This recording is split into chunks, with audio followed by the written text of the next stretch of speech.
Diary of the Displaced, Book 3, The Ways. Knowing that death is not coming is the strangest of feelings.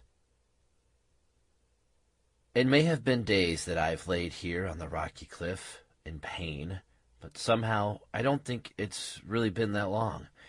I hope that the time that has passed in between each unconscious period was merely hours. Every moment that I lie there, not moving, not trying to get away, was more time wasted as Dahmir wanders around in the corridor, hunting for Cutter Jack, and maybe hunting for Abigail and Keone, wherever they were. It would be very handy if Cutter Jack or Dahmir were already dead when I finally managed to get away, but I had this terrible feeling in my stomach that it would not be quite that simple. A few times I had managed to push myself up and look over the edge to see if the zombies were still there, and search for any signs of Dog Thing, but nothing changed. The bridge that had once spanned the gap all the way to the wall was now completely void of any of the wooden planks that would have made my escape easier. Now all that remained were some charred lumps here and there.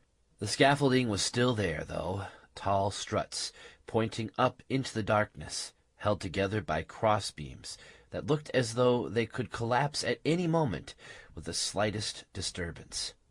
Eventually I stopped passing out and managed to sit up. I checked what equipment I had left and discovered it was as little as I had expected.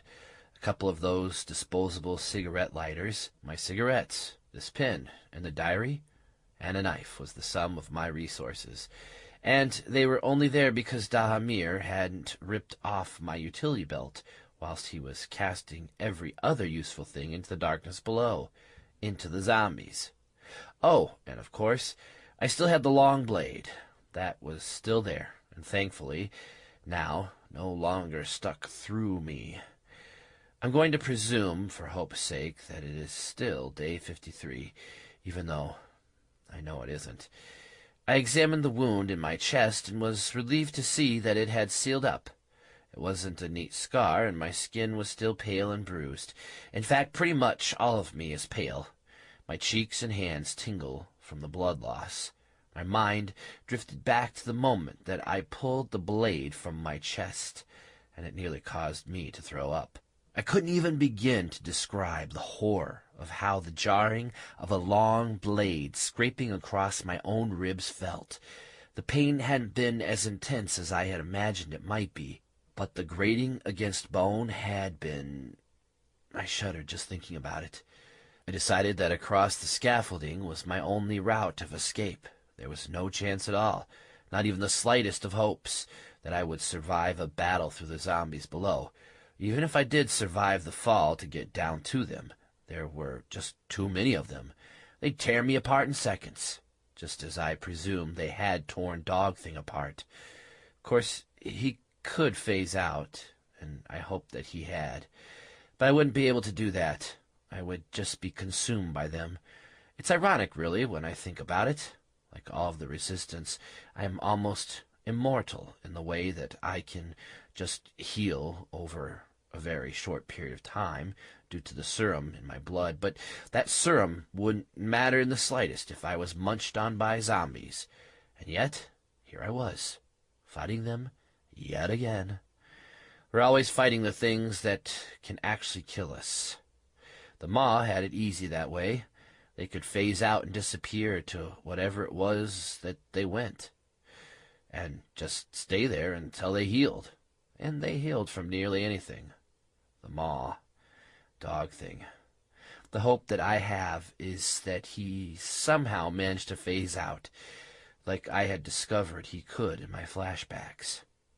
I still don't remember yet ever having seen him or any of the other Maw do it, but when I thought of how Cutter Jack had killed Dog Thing and the other Maw on Meriwether Avenue, I couldn't deny that this strange regenerative ability that they supposedly possessed had to be true. Or had I seen it? Hadn't one of them phased when I was in the ruined city? My head hurts. My mind is also spinning with confusion over Dahamir's action. What had he really to gain by killing me? He now had the key, but why hadn't he just taken it when we first arrived at the road station? Why had he not taken it when I was unable to even remember who he was? I need to sleep now, rest some more. Hopefully when I awake, I will be strong enough to attempt the climb across the scaffolding. Day 54. I awoke with a cough, but this time there was no blood running down my chin. I sat up before I even thought about it, and was relieved that I didn't collapse back down to the floor in pain. I realized then why Dahamir had killed me. I remembered. I had seen it in his eyes as he stood over me. He was no different to Cutter Jack. It was obvious to me he had traveled with the Horde the whole time, commanded them to destroy cities, and in turn been commanded by Cutter Jack. He was burning with hatred for both his master and everything else. He hated us, and me, as much as he hated them. If he managed to kill Cutter Jack, then he would simply take his place, and he would have the key to help him. Opening doors would be much simpler with that. The Horde would have a leader that not only had the same strength as its previous one, but one that could open doors into any world he chose. I had to get off this rock. I stood on the edge of the rocky outcropping, knife tucked into my belt, and everything else as secure as I could make it, and reached out to the nearest scaffolding upright. It was too far away to reach, which meant that I simply had to take a few steps back, run, and jump. It was a one-way trip. That much was obvious. When I made the leap, there would be no going back, and only downwards if the whole lot started to fall apart. I moved back until I was leaning against the wall that had once held the door, took one long, deep breath, and then I ran. When I was in mid-air, about 3 seconds later, and half a second before I grabbed hold of the scaffolding, I regretted my choice. I hadn't seen it from the ledge. The eerie darkness played hell with my vision, especially at a distance, and as I sped through the air towards the first upright pole, I saw below. The footings underneath the first section of scaffolding had collapsed. There was nothing below the section that I was about to land on. If the cross beams holding the uprights together gave way, and they were rusted with age, then no choice. I was already committed. This was going to happen anyway. The upright pole was suddenly right in my face. I grabbed hold of it and held on as tight as I could. Below me I heard the screech of metal twisting and breaking as more of the metal poles collapsed under my weight. But the momentum of my run swung me forwards as the whole section broke away and fell to the ground below. One moment I was holding on to a metal pole, and the next I was plummeting downwards, with the metal uprights and steel crashing down around me, crashing down towards the mass of zombies in the darkness below. If anything was going to wake them up, then that was it. I came down, holding tightly to one of the crossbeams, slamming my legs into another beam that was a few feet below. Something snapped, and I couldn't tell if the noise had been a part of me or just another piece of wood or metal breaking. I opened my eyes, not even sure why they had been closed, and waited for the pain. I wasn't on the ground amongst the zombies. I was lying on top of the broken scaffold, which in turn was crushing the mass of undead things beneath it. But they had seen me now and began moaning, clawing their way over the tops of each other and over the fallen metal structure to try to get at me. I pulled with every bit of strength that I could summon, and hauled myself up, barely managing to drag my feet up and out of the way of the first of the reaching hands. Then came the moans. First it was just the few that had seen me, but then the entire darkness around me began to wail and writhe, thousands of them, all crawling over the broken scaffolding and each other, just to get at me. The scaffolding pole that I was clinging onto had fallen at an angle, leaning against the next section that was still standing. If I could climb up there, I might be able to keep climbing and get away. Pain erupted again in my chest as I dragged myself, one hand over the other, inch after painful inch up the pole.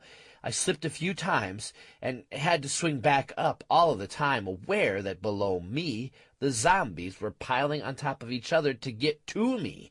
Every foot higher that I managed to climb, they seemed to still get closer.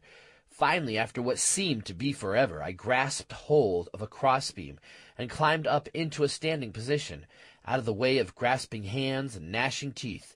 But it didn't end there. No sooner had I moved over the section of the still-standing scaffolding than the zombies below were shaking the very footings that held it up. As quickly as I could manage, I climbed, up and up until I was on the top of the scaffolding again. Once there, I held on tight and began to make my way, crawling across the tottering remains of the bridge. Once I was higher up, the zombies seemed to calm. I couldn't quite make their heads out now as I looked down into the darkness below, so maybe they couldn't sense me either. The light of the glowing rocks high up in the cave was not as bright as it had been when we had left this place before. I was sure of it. I vividly remembered seeing the massive heads and arms swaying like a sea below as we walked across the bridge that time. It all seemed so long ago now, even though it had only been a few weeks. The climb across the wreckage of the bridge took so long that I couldn't even count the hours that may have passed. But the relief when I finally pulled myself on top of the wall was enough to make me cry out. I collapsed onto the cold stone and lay there, breathing heavily. I couldn't believe that I'd actually made it across, and I didn't even notice Dog Thing until he was standing next to me, licking the back of my hand. I rolled over and lay there looking at him, and laughed. Just completely relieved to see those massive glowing eyes and the wide grin of teeth that would terrify any sane human being. I could swear that he was getting bigger. Even the row of black spines across his back somehow seemed to be sharper and stick out further. Maybe it was my imagination. So, we're back here again, I said, coughing again. I wiped my mouth with the back of my hand. Good. No blood. Dog Thing snorted.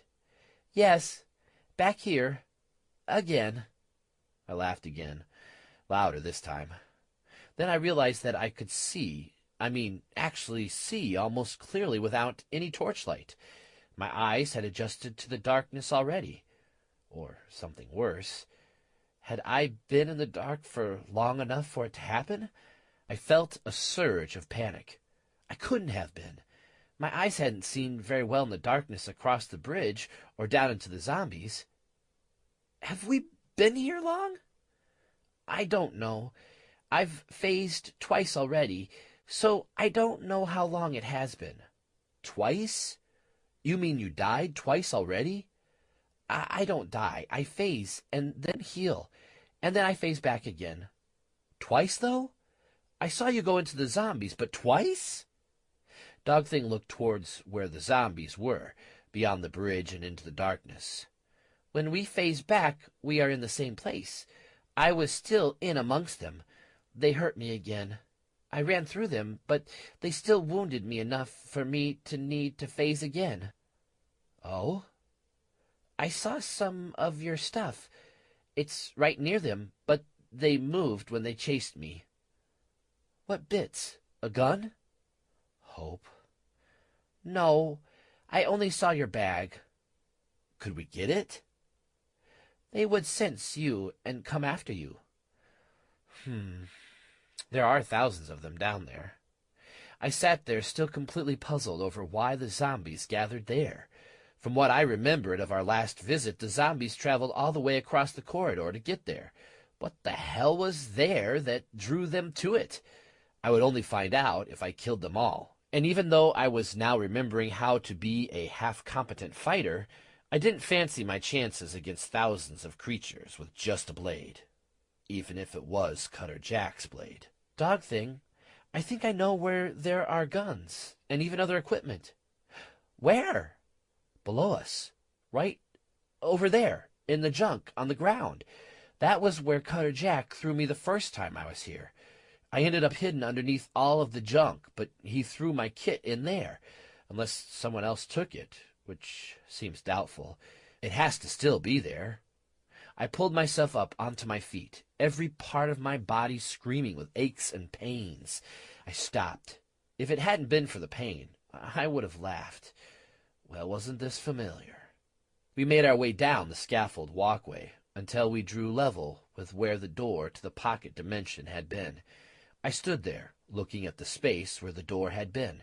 It was strange to think that we had planned on using explosives to close it up, when all that was really needed was the destruction of the mirror. If only I had smashed it that first time. A few minutes later, and we were both hunting through the junk that surrounded the bottom of the platform. He can't have thrown it far. He was holding me with one hand and threw my stuff into the junk. I remember that much. He can throw quite far. Yes, well, there is that. I scrambled around, lifting bits of scrap metal and broken electronics and casting them aside, searching for anything that had once been mine. Then it occurred to me, how had all this modern junk ended up here? When we pulled the junkyard from London into the corridor, most of what was lying here underneath me hadn't even been made yet. Was there something that we had missed with that machine? Even though it was now switched off, not even here anymore, was it still somehow working? Was that what the holes that I had seen the first time I came here were? Dog Thing barked at me. I found where you were. I stopped searching under the pile of electronics and ran round to where Dog Thing was sniffing the ground. Blood! Yours! I crouched down and peered underneath the broken table next to the patch of dried blood. The table had definitely been smashed by something from above, probably me falling on it. Beyond the table, I could see a gap underneath the junk, some kind of tunnel, held up on both sides by broken window frames and furniture. I crouched down, peering underneath to see how far the tunnel went. Flash.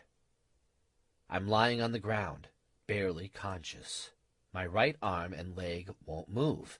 I look at them and can clearly see the bones jutting out at odd angles. Broken.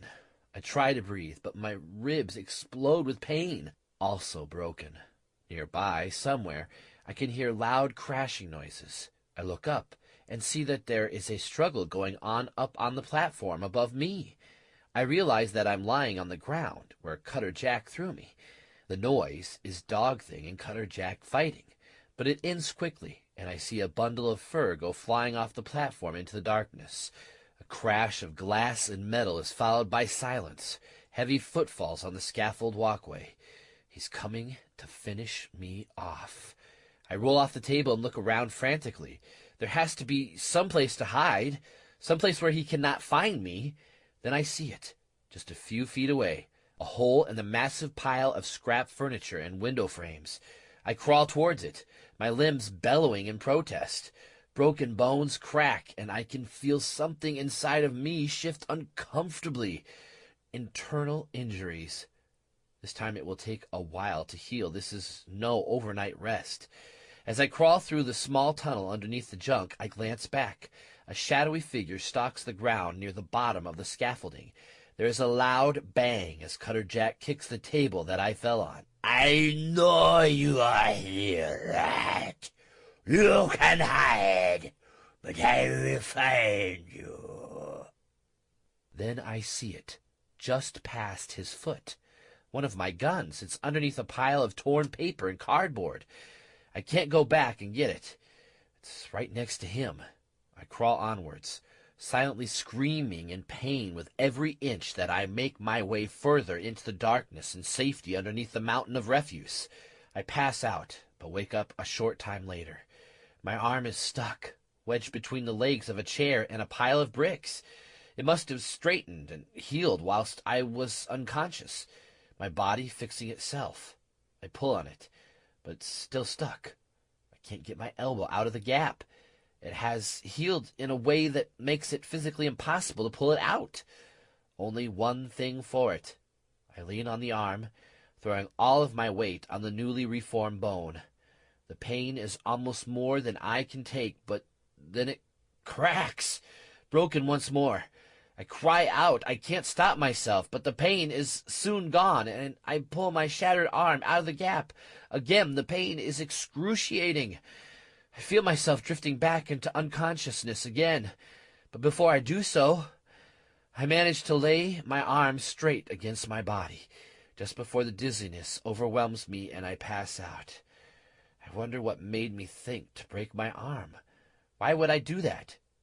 How can I get to the hospital in central London? Where is London? What am I thinking? Darkness. Flash. When I snapped back to the present, I found myself sitting on the floor and holding my head. Dog Thing was standing in front of me, peering at me. Then he licked the side of my face. Another flash? A memory? Yes. So that is how I escaped him. I crawled under the junk and lay there. How long I was there, I don't know. Long enough to heal, all but the bruises. That would take a few days. That had been the last moments before I originally woke up here in the corridor, sharing my mind with the man from London. It was strange remembering how it felt to have two people's thoughts jammed into one head. I had almost forgotten how confusing it had been. I crawled back out of the tunnel looking for the table, for where Cutter Jack had stood. There it was, lying on its side, shattered, about 10 feet away, and right in front of it was the pile of cardboard and paper. Underneath that was where my gun should be. I threw aside the paper and the cardboard, feeling a surge of relief as the pale shine of metal greeted me. I picked up the gun, flipped it over, examining it, looking for any damage. Every time I flicked the active switch, it did the same thing. A small flash in the battery indicator, and then nothing. The battery had somehow been damaged. It certainly wouldn't be empty. But if I could get my rucksack back from where the zombies were, then I would have a replacement battery. Damn! It is broken? No, but I need a battery. They are in my rucksack. Then we need to get it back somehow. Yes, we do. Otherwise, all I have to fight with is this blade, and I don't much fancy my chances with that alone. Not against both of them, anyway. How will we do that? Get the rucksack? I don't know yet. Come on, let's go and see what we are up against. Maybe they have moved further away. We headed along the wall for about 20 minutes before finding a part that was collapsed enough for me to climb over. There were spots earlier on, but there was no way I was trying to climb up to them. The wound in my chest was still healing, and I could already tell from the constant ache that my jaunt across the broken bridge hadn't helped. I can smell them from here. The zombies? Yes, they are close, but I can't sense them properly down here. This place is stifling. It is indeed, my friend, and much more. More? I stopped. Don't you think that there is something down here? I mean, in this area of the corridor that we have missed? Something we don't know about? Yes, maybe. I think so. I certainly felt it when I first stepped over the wall. Do you remember that? That head-swinging monster? That one that screamed at me? Well, Adler had said in his notes never to cross over the wall, and I always thought that he meant the zombies. Now, well, I don't think that was all of it. I think it's something else. You think that something darker is in there? Pretty much it, I said, nodding. Call it gut feeling or empathy or whatever nonsense. Well, I don't want to find out. No, me neither. I dropped down into the open space the other side of the wall, and Dog Thing leapt down to land next to me. Even though my eyes had adjusted to the dark, there was very little light on this side. Even the unnatural glow that seems to hang in the air across most of this place was absent here. A darker darkness, I thought. I drew my blade. I'm going to need you to be my eyes here, I said. I can barely see a few paces. Even my vision is not at its best here. Better than mine. True. Traveling along the wall towards the bridge, I became nervously aware of the emptiness that stretched out before us. It was even darker down by the wall, but at least there was no rubble or junk or other obstructions for me to trip over. Dog Thing stayed close enough to me that I could hear his quiet panting. It was enough to keep me calm. Soon the faint glow of the unnatural rocks above the bridge came into view, small specks of dim light against the void.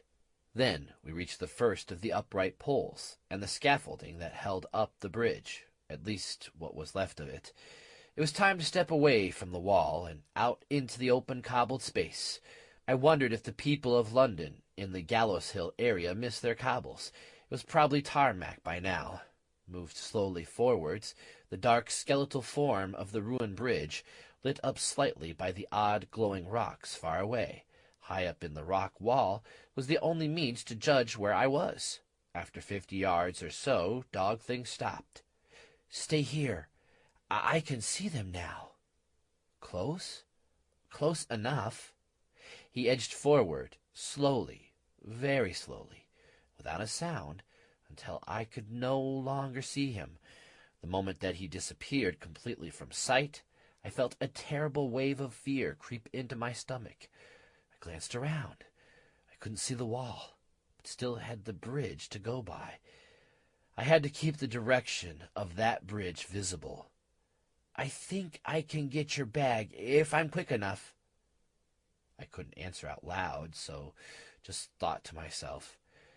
We never tried speaking this way normally, but I remembered how he was able to speak to me when he was trapped in the train tunnel, back in the ruined city where we found the Sisters of Rawl. "How far is the bag from them?" "The same as my length from eyes to tail." "That's too close. They'll notice you. It's not worth the risk." "They didn't." "You got it?" "Yes." I couldn't help but grin at the sheer audacity of my furry friend. "Then get out of there." A shadow moved a few feet away, and not from the direction that Dog Thing had gone. My nerves lurched, and I drew back my blade. "It's me." I gave a sigh of relief, and shook my head as he approached me, still creeping, with my bag in his mouth. I knelt down and took my rucksack from him, closed up all the straps, and slung it over my shoulder. "Let's get the hell out of here." "Agreed." A moan shattered the silence. Then another. "Oops."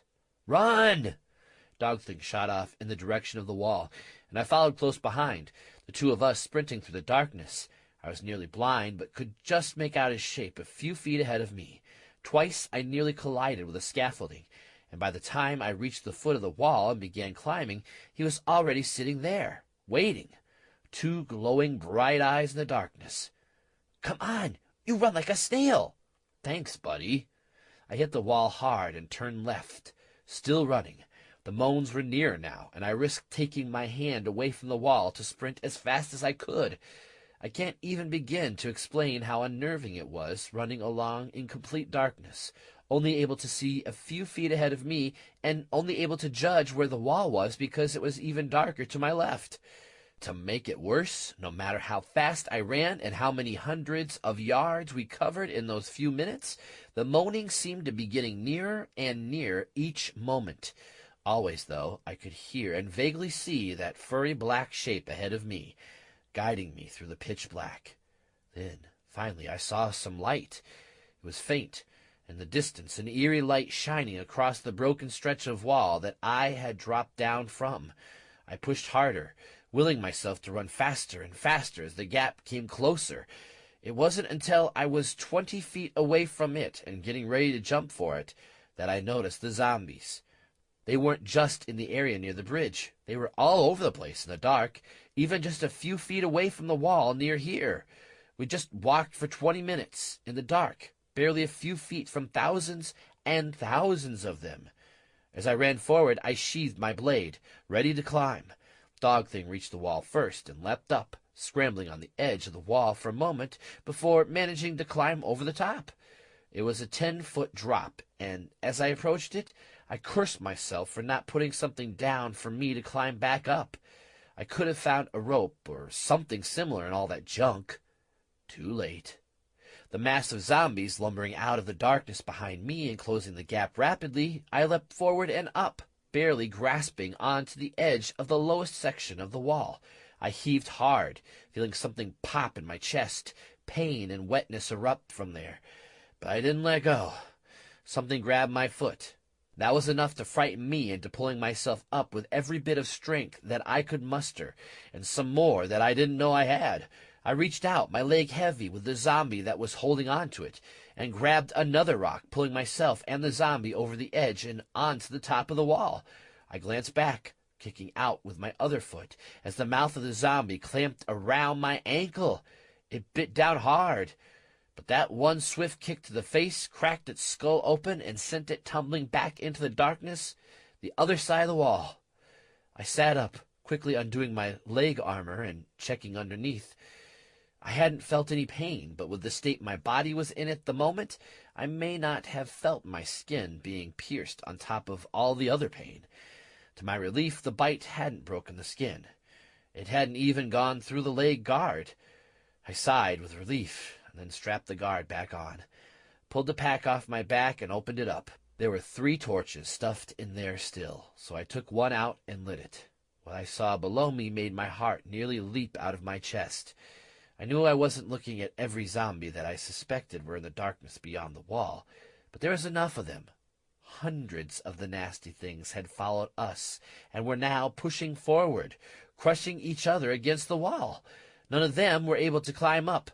They weren't smart enough for that, but a few were even now crawling over the top of the others.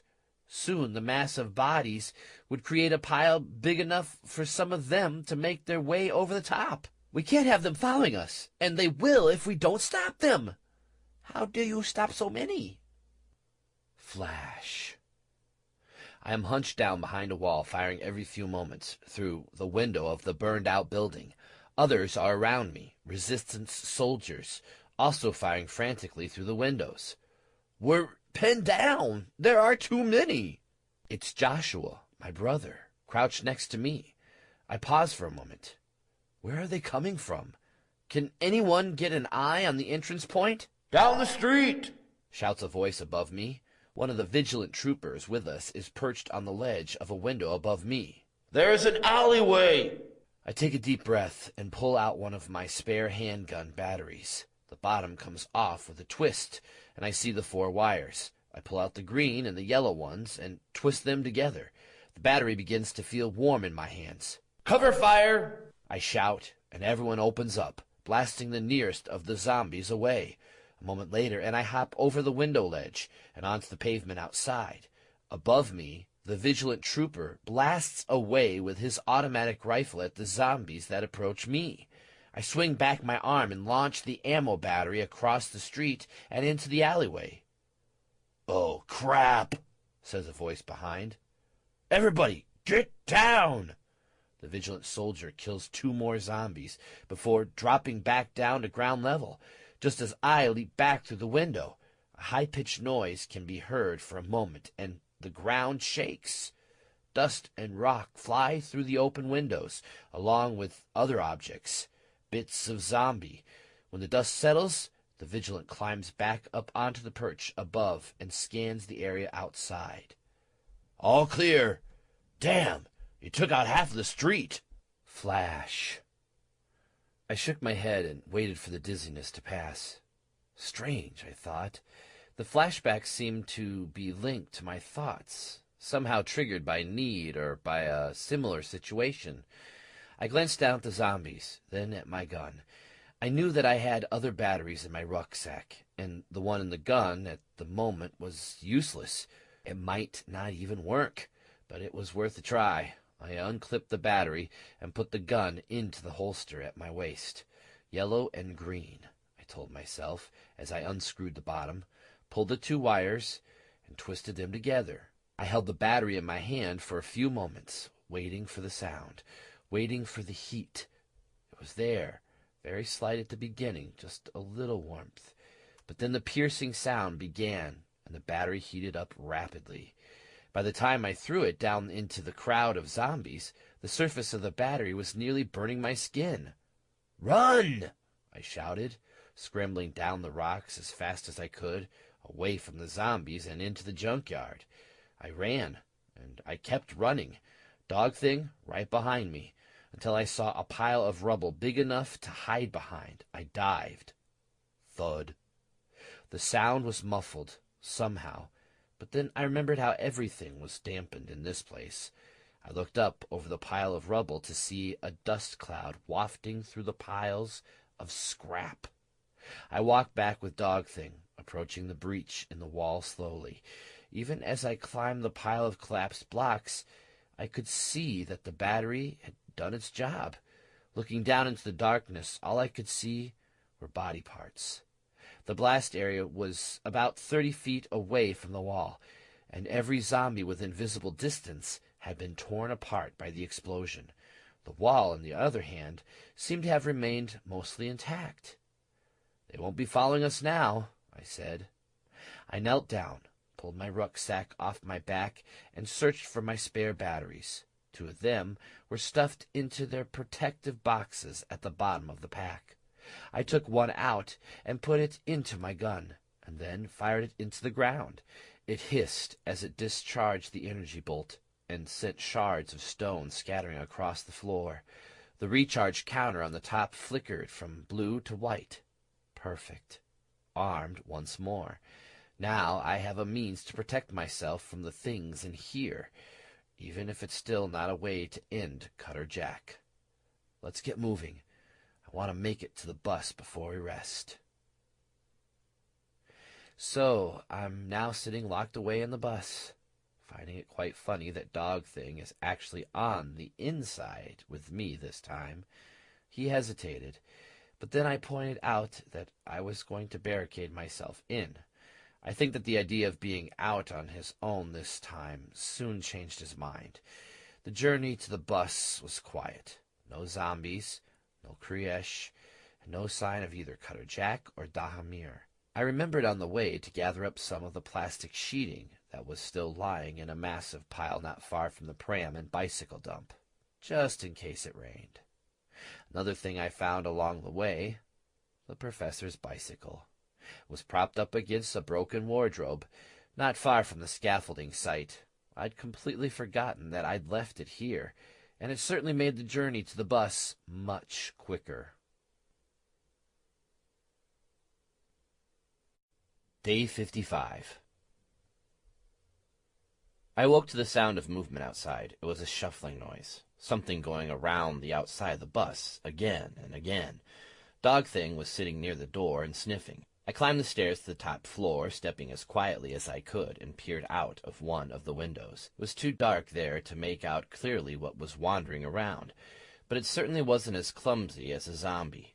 Dog Thing made a low whining noise that was immediately answered by a quieter, high-pitched whine from outside. The creature was now sniffing and scratching at the door to the bus. "It's a maw, like me, and young." I went back down the stairs, less quiet this time. "Seriously? There was one left behind?" "She's frightened." I moved quickly to the door of the bus and unblocked it. The metal screeched in protest as I forced it open. Sitting on the floor looking up at me was the tiniest maw I'd seen this close up, no taller than my knee.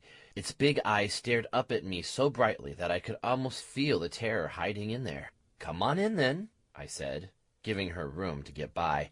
She looked at me warily for a moment, and then at Dog Thing, and then jumped up onto the bus and scuffled past me quickly to hide in the corner behind Dog Thing. I stared at her, bewildered for a moment. "I thought that all of them got out." "Yes, I also thought that they did, but I heard one of the matriarchs pining. This may be a lost pup." I looked down at the small bundle hiding quietly behind Dog Thing. She was almost entirely black, like the larger hunter maw, except that she had light gray-colored patches around her feet. So she has probably been on her own down here for the last few weeks. No wonder she is frightened. I'm surprised she is still around. Even the maw young are tough, and we can phase at birth. She could have been hurt many times, but would still live. Well, I guess we will have to figure out what to do about her. We obviously have to take her out of here, but it's too dangerous to take her with us right now. Yes. I stood there thinking about it for a while. Are you, Ma, any good at hiding at her age? almost invisible if we choose, even more than the older mob because of size, and especially in the corridor where it is always dark. She could go almost anywhere and not be seen. She chose to come to us. She says that she picked up my scent over near the bridge, where she had fallen, and had been hiding ever since. Okay. So she can come with us then, but you will have to make sure she is well out of the way if something happens. An hour later, and I had decided that it was time for us to move on. I cautiously stepped out of the bus, gun drawn, scanning the furthest distance of my vision, which thankfully was increasing slowly. No sign of movement. We set off. I was on the bicycle, and Dog Thing and Greyfoot trotting alongside. I had wondered if Greyfoot would be able to keep up with us, but she moves at quite a speed considering her small size. Oh, and yes, Greyfoot, I just had to name her. We were soon moving through the mushrooms and gradually heading uphill towards the plateau.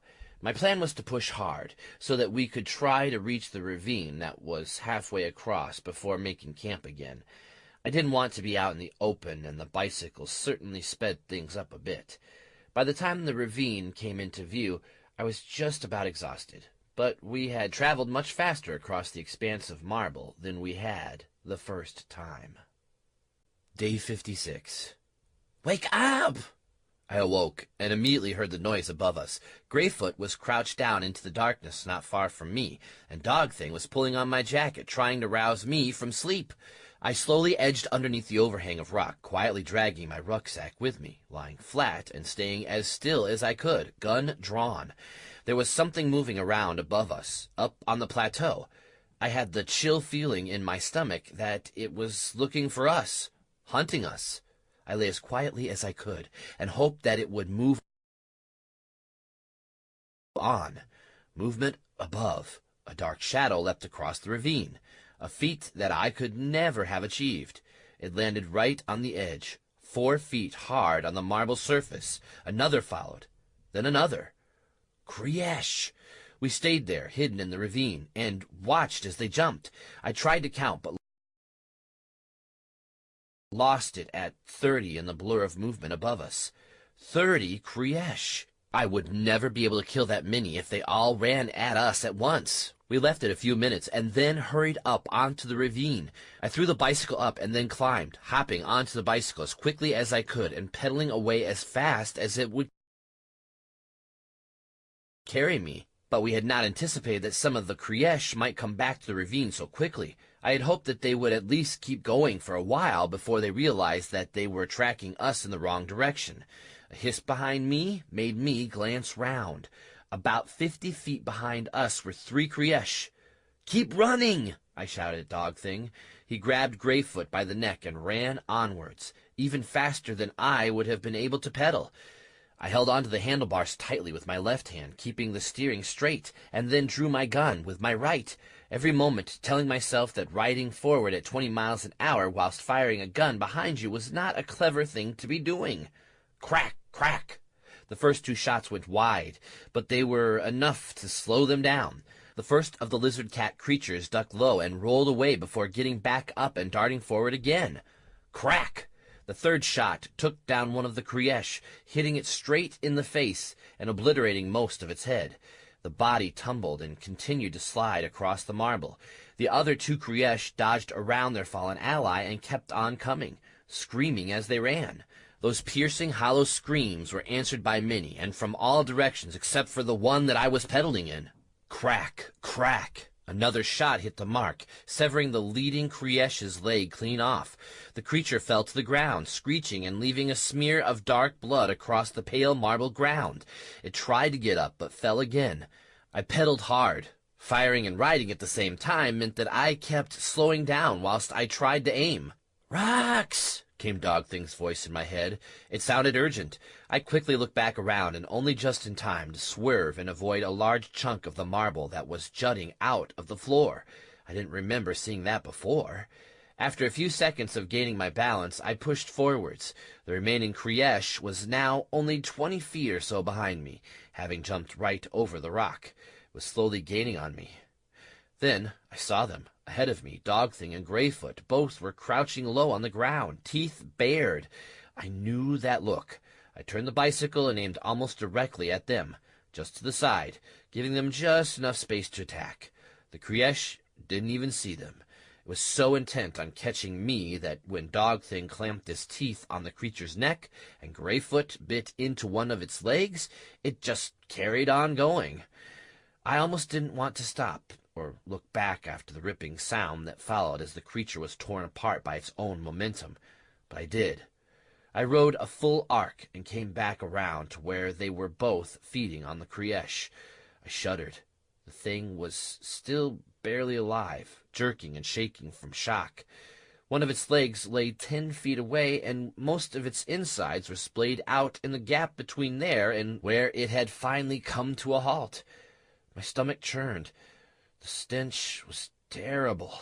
As much as I hated these creatures, I couldn't let it die like that. I aimed my gun at its head and fired. Greyfoot jumped back and growled at me. I almost had the impression that she was telling me off, but a moment later she continued feeding. I watched her tucking in and cringed, even though she was tiny, if compared to the adult Maw. Against the kind of dogs that people keep as pets on Earth, she was a dangerous little thing. After they had finished gorging themselves, we set off again. Or I did, and Dog Thing and his little sidekick caught up with me. With a pack of Kriesh so close to us, I wasn't hanging around for long, hungry Maw or not. Considering how long it took me to cross the plateau back when I first set out into the dark more than a month ago, crossing it on a bicycle, even one in as bad a condition as Adler's rusty old thing, was a hell of a lot quicker than on foot and pushing a cart. I can't really account for the time, only that it only seemed like a few hours had passed when the plateau dropped away into the slope, and I saw the waterfall, and the shack, and all the strange glowing plants again. How a place like that could be a welcoming sight, I don't know, but it was. I was also relieved to have miles between us and the Kriesh, even though I knew that they could move pretty fast when they wanted to. They would be hunting us now. I had to rest somewhere, and I knew that the shack was always somewhere that Cutter Jack and his pets had avoided when Rudy had lived there. He never did know why, though I suspected that he might be afraid of the place, as much as a creature such as he was able to be afraid of anything. For what reason? I don't know. As I rode down the slope and up the other side, coasting along the rock path towards the shack, I noticed movement on the edge of my vision. Gargants, out on the swamp, still moving around. Fortunately, they weren't up near the waterfall at the moment. I guess I hadn't wiped out their whole species in the swamp fire after all. I pushed open the front door of the shack and took the bicycle inside, scanning around the place to see if anything had changed, or if anyone had been there since Rudy and I left there for what was supposed to be the last time. It was quiet and uncomfortable there without Rudy around. Again, and unusually, Dog Thing and Greyfoot joined me in the shack, huddling down in one corner, whilst I spent an hour or so reinforcing the windows and the door by stacking everything that I could find against them. Everything except for the mattress that I was going to sleep on. Day 57. We had another visitor in the night. It prowled around outside for a while before moving on. I was sure it was another of the Kriesh, but I didn't get a good look at the thing. I know it wasn't Cutter Jack or Dahamir. I would have known somehow if it had been.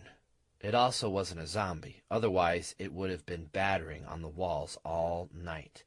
The thought of that made me shudder, as I remembered the time that I had been woken by the sounds of a horde of the things banging on the door, and the battle outside that had come afterwards. I must admit, I'd rather have dealt with zombies than Kriesh, though. I woke up, still feeling knackered. I guess it was just too hard to sleep, with my adrenaline on full steam ahead. I knew that not far away there was a chance that Abigail and Keone might be locked away in a hidden bunker, and I had to find it. I had to find it fast. I also had to hope that I was the first to find it. I grabbed my stuff and got ready to go. Dog Thing and Gray Foot were already sitting waiting by the door, patiently. I tentatively stepped out of the door and out onto the flat expanse of rock that jutted out in front of the shack, expecting Kriesh to come bursting down the hill or out from the swamp at any moment. But thankfully, they didn't show.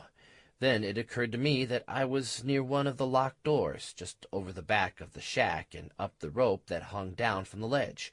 There was something up there that I just had to see for myself. I was sure of it, something that I had missed during my first visit up there. I made my way up the winding path behind the shack, eventually arriving at the rope. I'd forgotten how hard a climb it was, especially with my pack, which I was not leaving anywhere for any reason. I struggled over the final edge, and then sat looking back down at my two maw friends. "Don't worry," I called. "I won't be long." "We'll be here." I climbed over the rock fall, lit one of my remaining torches, and crawled down the other side. The burial spot was still there, and still untouched. As much as I didn't like to disturb the dead, I had to see for myself. I had to see if there were any clues about this person who had been killed and buried here. Was it one of the 4 gate openers that were with Cutter Jack? One of the 2 that survived and escaped the guns of the vigilant soldiers? There had to be clues as to their fate somewhere, and here seemed as likely a place as any. The person buried here had to have come from somewhere. There weren't many stones piled up on top of the bones, and after only a couple of minutes I had uncovered the remains. It had not been a ceremonious burial. The body had just been thrown down here and covered up by Flash. I'm standing in a doorway. It's one of the physical doors that we built to block the corridor up. It's the one above the waterfall, but I'm on the outside where the sun is shining brightly. There are vigilant soldiers with me, 4 of them. 2 outrider sentries are also here, the ones that were guarding the door from the outside. "So the noise was just inside here?" I asked one of the sentries. "Yes, sir," he replies. "There was screaming and begging, and then the sounds of a fight. It was disturbing, but we obeyed our orders and didn't open the door." "Good. Well done." I feel heartless, but also know that the risk of opening the door is too great. I shine the torch into the passageway and make my way along it, with the vigilant soldiers by my side, their rifles raised. Target lights flicker around in the darkness. The body is over near the collapsed area of the tunnel, huddled against the wall, torn apart and mutilated. I walk over to it and look down. Even with the damage that has been done to it, I can see that it is one of the gate openers. The wretched creature has been cut apart. There is a broken chain lying on the floor. At least one of the 2 survivors is now dead, I think, but then I stop. Why kill the gate openers? Surely Nualath would need them if he was to attempt an escape at some point. I find nothing useful, so spend a few minutes covering the body with stones from the collapse, and then we leave. The vigilant soldiers watch over the entrance as I do this, and I can tell by the way they shift about that they are uncomfortable being here. Flash. I shuddered. So many things that I am remembering are confusing, and some of them are unwanted. I was the one that buried the body all those years ago. Me. I didn't even bother to search through the remains for clues. I knew that there was nothing here for me to discover, but I had achieved at least some of what I'd hoped for. The flashback told me more than enough. I headed back over the rubble pile, down the rope, and over to where Dog Thing and Greyfoot were still waiting for me. "Did you find what you were looking for?" "Yes. Well, sort of. More questions, really." "Oh." "Okay," I said. "Let's get out of here. We're just wasting time here." We followed the same route that we had taken the last time, more or less. I didn't have Rudy with me to guide me any more, so it was mostly guesswork. It was easy to follow, though. The paths through the rocks along the side of the swamp all looked much the same, and so long as I kept the swamp within visible distance, I could still use it to guide me without the risk of having to face another of the huge lumbering slugs. I'd had quite enough experience of those disgusting things the last time we were here. Hours passed, and eventually we stopped to rest. Dog Thing found a small cave that was dark and overhung enough for us to hide in. The three of us huddled in there.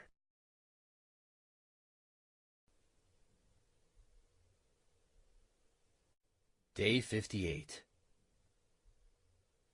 Wake up! Again it was Dog Thing. Quiet! I roused slowly with my gun still in one hand and my blade in the other. It was awkward to sleep holding weapons, but I knew that the seconds could count. Out there! Zombies! I looked out of the darkness of the cave, and my heartbeat increased. Barely a few yards away, dark figures shuffled along the path, many of them. I crouched there at the back of the cave, hoping that our tiny hiding place would be enough cover to keep us hidden. An hour must have passed before the last of the creatures wandered by. Then, after a few minutes, I slowly crawled to the front of the cave and peered out. The path where they had come from was clear, and in the other direction I could just make out the back of the last zombie stumbling away into the darkness. I grabbed my things and crept away, taking the first, turning off the main path and heading further down towards the swamp. I would rather be near to the slug things than a zombie horde. Or would I? I didn't know which was easier to deal with. Where the hell were they coming from? I knew that I hadn't been to the other side of the city, and I knew that there was a lot more of the corridor that way. But they had to be coming from somewhere. Was there a door open somehow? I remembered the conversation with Joshua so long ago, how you could arrive here but not open a door to escape, and I'd seen the holes that let things through. But so many zombies? We headed around the swamp for the rest of the day, and I used the bicycle as much as I could, just to speed things up. But the ground amongst the rocks was difficult to pedal over, and I often ended up using the bicycle as something to lean on rather than ride. Then it was there, over the ridge to our right, the first of the buildings that were the city. Roughly 20 minutes later, and I shut and bolted the door to the house on Merriweather Avenue that Adler had called home for a while. I walked around, memories of the place flooding back to me. This was the building that we had used to house the generator, the one that was in the cellar. It had charged the portal device until we were able to use it. It was ironic, really. I had wondered how Adler had managed to build an engine in the basement, and that hadn't been the case at all. I'd completely forgotten to mention it when we finally met him, but knew the answer anyway. I checked the building, securing the windows as best I could. I would sleep now, and then, when I woke up, unless I was interrupted, I would begin my search. Somewhere in these crumbling ruins was the bunker. I presumed it must be underground, but the manhole cover, the footprints, the room with the blood in it, Kriesh blood, the battery. We always use those batteries for portal anchors. Of course, now it all made sense. Someone had come into this place from somewhere else. They had run across the street and climbed down into the manhole cover. I had thought it was Cutter Jack, but somehow I knew it couldn't be. But who had it been? Keone? Day 59. I awoke slowly for the first time in days. I don't know how long I had slept for, but it must have been hours and hours, because as I sat up, the pain in my chest wasn't the first thing I thought of, and it was a few minutes before I even remembered it. I opened my shirt and looked at the freshly knitted scar that was forming. There was very little redness there now, and as I moved my arms around, my ribs didn't scream at me. I got up and put my jacket and trousers back on, and couldn't remember when I'd decided to take them off. Dog Thing and Greyfoot were upstairs in the room with the record player when I found them, both sitting looking out of the closed window at the street below. "What's wrong?" I asked, immediately realizing that something was amiss. Movement in the streets. Kriesh. I moved to his side and looked out of the window. The view of the street was clouded with mist, and I strained to see anything. Then, after a minute or so, I caught a glimpse of something in one of the alleyways. It shifted and jittered about, peering at us from its hiding place, impatiently. They're waiting for us, aren't they? Yes, they have been for a while. How many do you think you've seen? A lot. Maybe all of the ones that we saw before. Damn. Now we're trapped in here. We need to get over to the manhole cover and down into whatever is underneath the city. There are probably sewers or something. The bunker is down there somewhere. I'm almost sure of it, though I can't remember exactly where. I knew I should have gone down the manhole when we arrived, straight down the one that I had found open during my first visit to the city. Dog Thing sniffed. There are other round holes, like the one in the street, in different streets. Where's the nearest? He looked thoughtful for a moment, and I mused over being able to tell a dog's expressions. Not that he was really a dog. Out the back. It's in the next street, somewhere in the middle. I moved quickly out into the hall, and then to the back room where the rope would be attached to the drain pipe, and looked down into the row of backyards behind the houses. Beyond that was an alleyway, filled with rubble and rubbish, and beyond that the backs of more houses that faced onto the next street. But there, and amongst them, was an alleyway not far from the back gate of this house. Which street? The one that is over those houses? Okay. I surveyed the ground between us and the alleyway. Between the bottom of the window and our goal was 30 yards of weeds, then the gate, then 10 yards of alleyway, and then the corner where the bins were piled up.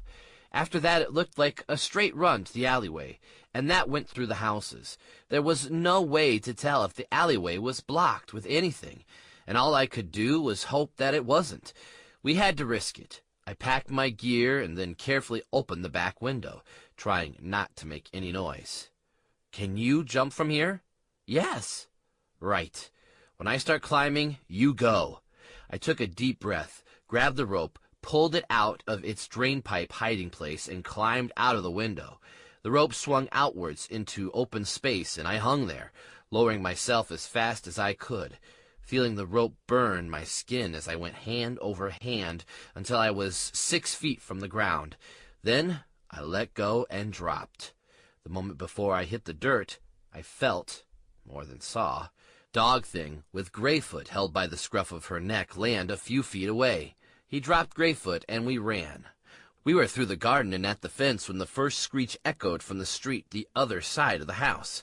More answered, high-pitched shrieks that made my stomach lurch. Then the race began. I didn't stop at the gate, jumping and kicking out as I approached. The gate was old and crumbling already, and to my relief it broke more easily than I had expected. Some of the wood cracked off, and the rest swung round with a loud bang against the back wall. I ran again, dashing through the opening and out into the alleyway that led between the gardens. I held my gun out, pointing ahead of me, and for just a brief moment scanned in every direction before running again. Bags of rubbish and collapsed walls blocked my path all of the way, but I was at the turning point in the alleyway, Dog Thing and Greyfoot in front of me, before I heard the scratching and scuffling of feet on the path behind me. I spun around, just in time to level my gun and fire in the face of a Kriesh. Its blood splattered across the nearest wall, and the body fell at my feet twitching. I didn't stop to feel sorry for this one. There were no others behind it, but I knew that they wouldn't be far behind, so I ran again, dodging between the piles of bins that blocked the intersection in the alleyway, and welcoming the darkness of the covered path that led between the houses. We raced on ahead, not stopping to look back. The maw were only just ahead of me when we burst back out into the street, the sounds of dustbins crashing and clawed feet scratching the hard ground behind us as the Kriesh chased after us, closing the gap quicker than I could think. Greyfoot turned and ran in the wrong direction as Dog Thing hurried towards the middle of the road. "Greyfoot!" I shouted as I ran after Dog Thing. He stopped at the manhole cover and looked back at me, his eyes wide and showing the fear that I felt. The little maw jumped at the noise and ran after us, getting to us just as I holstered my gun and grabbed the handle of the metal cover to the sewer entrance, and also at the same time as the Kriesh came spewing out of the alley entrance. They were only 30 yards away, and at least 10 of them, and they were barreling towards us as I heaved on the cover, pulling it from its hole. "Jump!" I shouted at the maw as I lifted the manhole cover by its handle and turned it over. The maw were gone in a flurry of movement, darting into the dark hole in the ground. I had no idea what was going to be down there, or if there was even a ladder to climb down, or how far the drop would be, but I did know that at least 10 Kriesh were barely a dozen yards away, and running towards me at a startling speed as I jumped into the hole, holding the manhole cover handle with both hands. I had seen something in that short moment as I fell downwards. I couldn't place it immediately, but there was something else on the street, something that I had seen but couldn't comprehend, as though the image was refusing to show itself. My mind raced to catch up with my vision, but was stalled as the manhole cover slammed into the ground, upside down, but still blocking the gap, and still with me holding on to the handle to stop me from falling into the depths below. I hung there for a while, in the darkness, breathing heavily, my arms and my back shuddering with the impact, and I could feel the claws of the frustrated Kriesh scratching and grating on the metal the other side of the manhole cover. I tried to think more clearly about what I had just seen further down the street. Gradually the image emerged from my stunned thoughts. It was a cross of some kind, and it had been a long way down the street. But my eyes had adjusted enough to this dark place again that I could make it out clearly, even though the outline was melded with thoughts of running, screaming Kriesh and broken, crumbling buildings. There was a mist rising from the cobbled street that fogged up the picture, but then the mist cleared, as much in my own head as in the street itself. There was a cross in the middle of the road. I didn't know what it was made of or how it could be held in place without falling over, but I did know that it was tall enough to crucify someone upon, tall enough to crucify the person who now hung from it, his clothes ruined and his features haggard and tortured. Dahamir. I had only seen it for the briefest of moments, but I had recognized him even in the state he was in. They were the same type of creature, Cutter Jack and Dahamir, but Cutter Jack had those hideous scars and Dahamir did not. For that moment I had seen his face distorted by pain, and it was clearly him. His face was left intact, but I couldn't even put together a picture of the rest. It was a blur of red and mist and torn clothing. After a few minutes, the scratching above me just stopped. There was no gradual sign that they were giving up. It just stopped. I tried to focus on something that would help me to see better in this new level of utter darkness.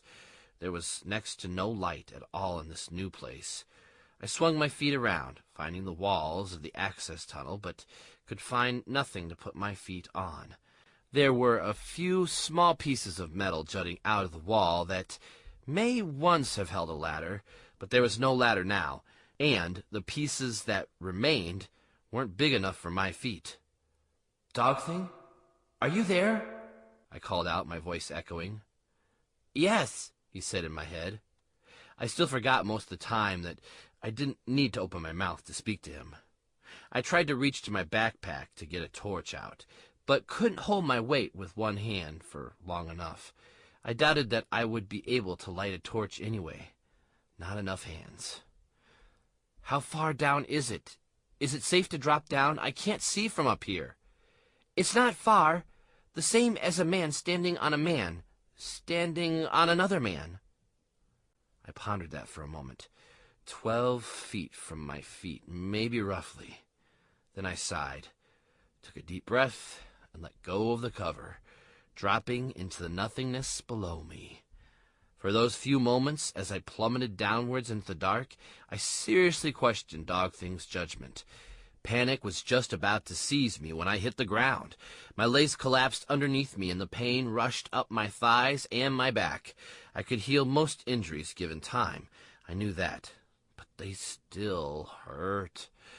I felt myself falling backwards, and I sat down hard, regretting it immediately as I realized that I was sitting in water. There hadn't been enough of it to make much of a splash, but there was enough to soak my clothes through. Gross. I had no idea what was in the water, if it was even water. Whatever it was, it stank pretty rotten. My senses flooded with the reek of something awful, something that could only be dead, long dead. I held back as my stomach lurched, threatening to empty itself. I looked around. The sewer channel was about 12 feet wide, with a small channel running down the middle and taking up at least half of the width. Running along both sides were slightly raised walkways. The stonework was old and broken, and even though my vision was still adjusting to the low level of light down there, I could see that everything was covered in a slimy layer of gunk and moss. There was movement in that sickly, unnatural growth. Small bugs that I didn't even want to touch crawled and writhed around. Old London sewers. Correction. Old London sewers got incredibly rank. If such a thing as worse than a sewer was possible, this was it. I spotted Greyfoot sitting on the walkway not far away, and Dog Thing was standing behind her. So I climbed out of the sewer channel and up onto the walkway, trying not to touch anything. I found a reasonably clear spot and dropped my pack on the floor, slumping down next to it. "Well, that went well." "It did? We're all still here." I nodded. I couldn't argue with that. We were all here. But above us was an answer to something that I had been wondering since I came to at the bridge. Dahamir had been crucified in the street above me, and I had no way of knowing whether he was alive or dead. What I did know from this was that he and Cutter Jack had met. The confrontation had happened already, and whatever happened during the conflict, I guess hadn't gone so well for Dahamir. He had been so confident that Cutter Jack would be weak enough for him to take out, confident that right now he would be leading the horde. Even after he had, as he had thought, killed me, I still felt sorry for him. Surely he must have known that I wouldn't die from the wound. That was what puzzled me so much. Any normal human would have died in seconds, but Dahamir knew I was no longer a normal human. I was convinced that there was something I was missing, and I wanted to ask him, but now I was trapped down a sewer with a mass of Kriesh above me. "You saw him too?" I looked at Dog Thing. "Yes." We moved through the sewers slowly, Dog Thing at the front, then Greyfoot, then me. My torch, once I had finally managed to light it, illuminated the tunnel for at least 30 feet, and it didn't take us long to find our way back to the manhole that was on Charleston Way. The same manhole cover that I had found open on our first visit to the city. Ironically, there was a ladder all the way up to the cover at the top. I looked up at the entrance and then down at the ground. There had to be some way of finding out where the bunker was. It couldn't be far from here. There wasn't a huge amount of London here anyway. Then I noticed it, the walkway leading away from me. Not the way we came. The ground was clearer, less dirt. A more used path, maybe? What do you think? It smells. No, I mean the path. Can you track whoever came down here? Not with the smell. Oh, I see. I suppose it does stink pretty bad down here. Your kind have a bad sense of smell. We Ma have a very good one. Imagine how much worse. Yeah, it must stink like hell to you. As if to emphasize his point, I could see that Greyfoot was squinting and sneezing, giving tiny little choking sounds. She's not going to be sick, is she? Would you blame her? We followed the clear path around 2 corners and spent a while at an intersection trying to judge which way was more likely. But in the end, I wasted hours discovering only one dead end after another.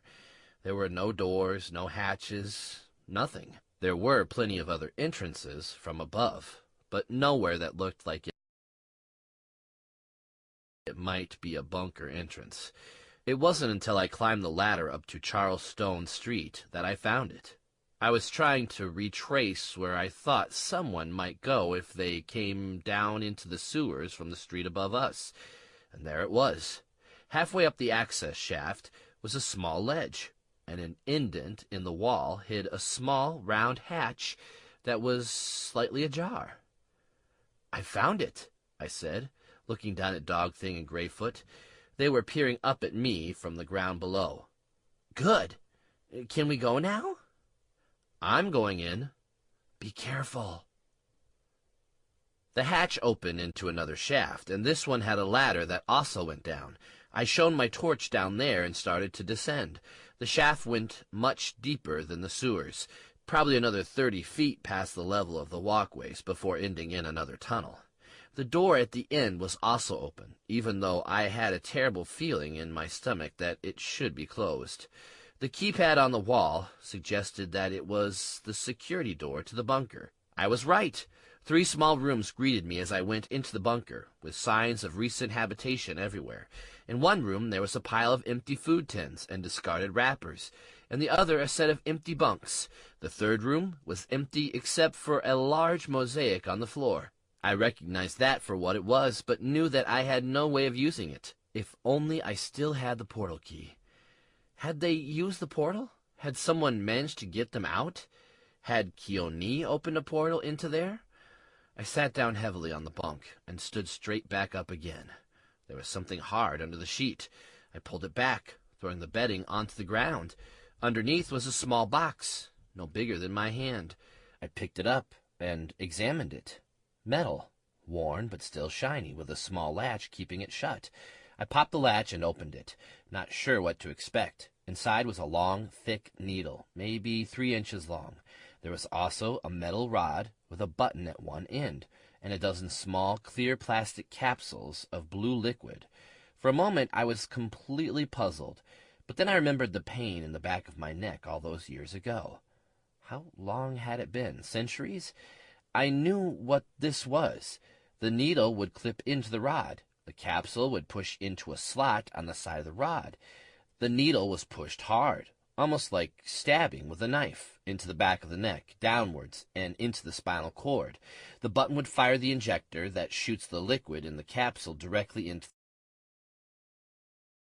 the spine. The liquid would turn an otherwise normal human being into something else.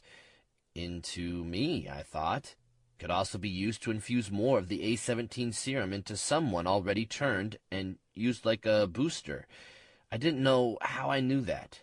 It was an A-17 injector. How did I know that? How did I know what A-17 was? It was the serum that ran through my veins, the stuff that they had injected into my neck all those years ago, the thing that made me what I was. But why had they left it behind? Was it meant to be here? Had they left it for me, or had they just forgotten it? I looked around at the empty bunker. They were gone, and I had no way of knowing where. Maybe Keone had opened a portal and they had left. That was what I hoped, but somehow I knew that would not be the case. They wouldn't have left without me, and from my own memories, we had never managed to open a portal from inside the corridor to outside. The only place where a portal entrance had worked had been up and over the bridge, where somehow on that ledge of rock was a weak spot. Unless there were other weak spots that we hadn't found. My head swam with confusion and disappointment. They had been here 2 months ago, and they had still been here until very recently. Almost anything could have happened in that time. I sat down on one of the beds and tried to figure out the best thing to do next, but really I already knew what that was. I had known what was coming next the moment that I realized what was hanging from the cross out in the street. I would have to go to Dahamir and find out what had happened since he left me for dead. And I would have to hope that he had some idea of a way for me to finish the job that he had obviously failed to complete. I would have to face Cutter Jack and kill him, even though I knew from my own memories how impossible that might be. I had my gun, but if it was that easy, someone would have done it long ago, and I could not remember why he was so difficult to kill. The resistance surely must have tried many times and failed. I had probably tried many times and failed. Day 60. I had a dream whilst I slept. I had completely forgotten about the dreams I'd had when I first arrived at the corridor, which was now a startling 60 days ago. 2 months. It wasn't a flashback, but it did involve Adler. The strange thing was that it wasn't anything that I had witnessed before. Once more, I was stuck in my flight path, with no way to look in any direction. But this time I was hovering over Adler as he sat and wrote in his notes in one of the massive books that even now cluttered up the shelves in the house on Merriweather Avenue. I was peering over his shoulder, locked in my view of his hand, quickly jittering across the pages, and I could see what he was writing. Staring across the strange grassland that stretches endlessly in that direction, that I heard the sound of a distant train. I awoke from the dream and sat upright. On the ground beside me, Dogthing and Greyfoot were still asleep. Greyfoot stirred slightly as the bed that I was on creaked, but she went back to sleep. I didn't know how the maw managed to negotiate the 2 ladders to get into the bunker, but they had managed it whilst I had been sitting on the bed, deep in troubled thought. What did the dream mean? I remembered reading in one of Adler's journals of how he heard strange noises during his time in the corridor, noises that were completely out of place. But why was I dreaming about them now? What was the relevance? My stomach grumbled for the first time since I'd been back in the corridor. I'd almost completely forgotten about food, but I had picked up some of the mushrooms from the mushroom fields when we passed them. I knew now that I didn't have to eat very often, but that didn't mean I could survive indefinitely without food. It would have to wait. It was time to get out of the sewers, and I didn't have a lot of choices. The only sewer entrance that I had found with a ladder was the one on Charleston, the one that the bunker was on, and that entrance was 2 streets from the house. I would have to go past Malden Street and half the length of Merriweather before I could get to the house and back to some kind of safety, and that was a lot of ground to cover if you had Kriesh on your heels. It would be dangerous enough just to reach there, let alone how I was going to make it out onto the street behind the house to where Dahamir was. And what if he was dead? From the very brief view that I'd had, that was the most likely thing anyway. It didn't matter. I would have to take the risk. I had no other leads. "Time to go," I said aloud, and Dogthing woke almost instantly. Greyfoot a few seconds later. It was only 10 feet from the bunker entrance to the metal sewer cover on the street, and as I climbed slowly and as quietly as I could, I wondered what I would see when I got out there. I pushed at the manhole cover and peered through the gap into the street. Nothing moved. The street was empty. I quickly pushed the cover off and climbed out, drawing my gun and scanning the buildings around me. Still no movement. Dogthing and Greyfoot had managed to get up the ladder somehow, and they jumped the last few feet out of the sewer entrance. We moved quickly along the road from the crossroads. Malden Street was also empty, and I began to feel very uneasy about how quiet the place was. It had only been a day since we had been chased down into the sewers, and I couldn't believe that the Kriesh would leave so soon, knowing that we were here. But my disbelief continued all the way back to the unnamed street beyond Merriweather Avenue. At first, my instinct was to go to the house, but because it was so quiet in the street, I found myself walking past the street and on to the next. Then we started down the street towards where the crucified body of Dahamir was waiting for us. We made our way past the long rows of abandoned houses, their broken windows like gaping holes leading into the darkness inside, a darkness that could hide any number of horrible things. Finally, in the middle of the street was Dahamir, just as I had thought I had seen. He was nailed to a wooden post, and not just by hands and feet. 6-inch-long stakes were driven through his arms, legs, everywhere. There was a gaping hole in his stomach that should have held the massive intestines that hung down to the ground. There was dried blood everywhere. I approached him slowly, realizing that I was not going to get any information out of him. He was long dead. Or so I thought, until his eyes opened. He looked at me, and the edges of his mouth curled into a painful smile. "I wondered how long it would take you to get here, James." I jumped back, surprised, as did Dog Thing and Greyfoot. Then they began to growl. I glanced around, realizing that my instincts had been correct after all. From the dark places around us, the Kriesh crept.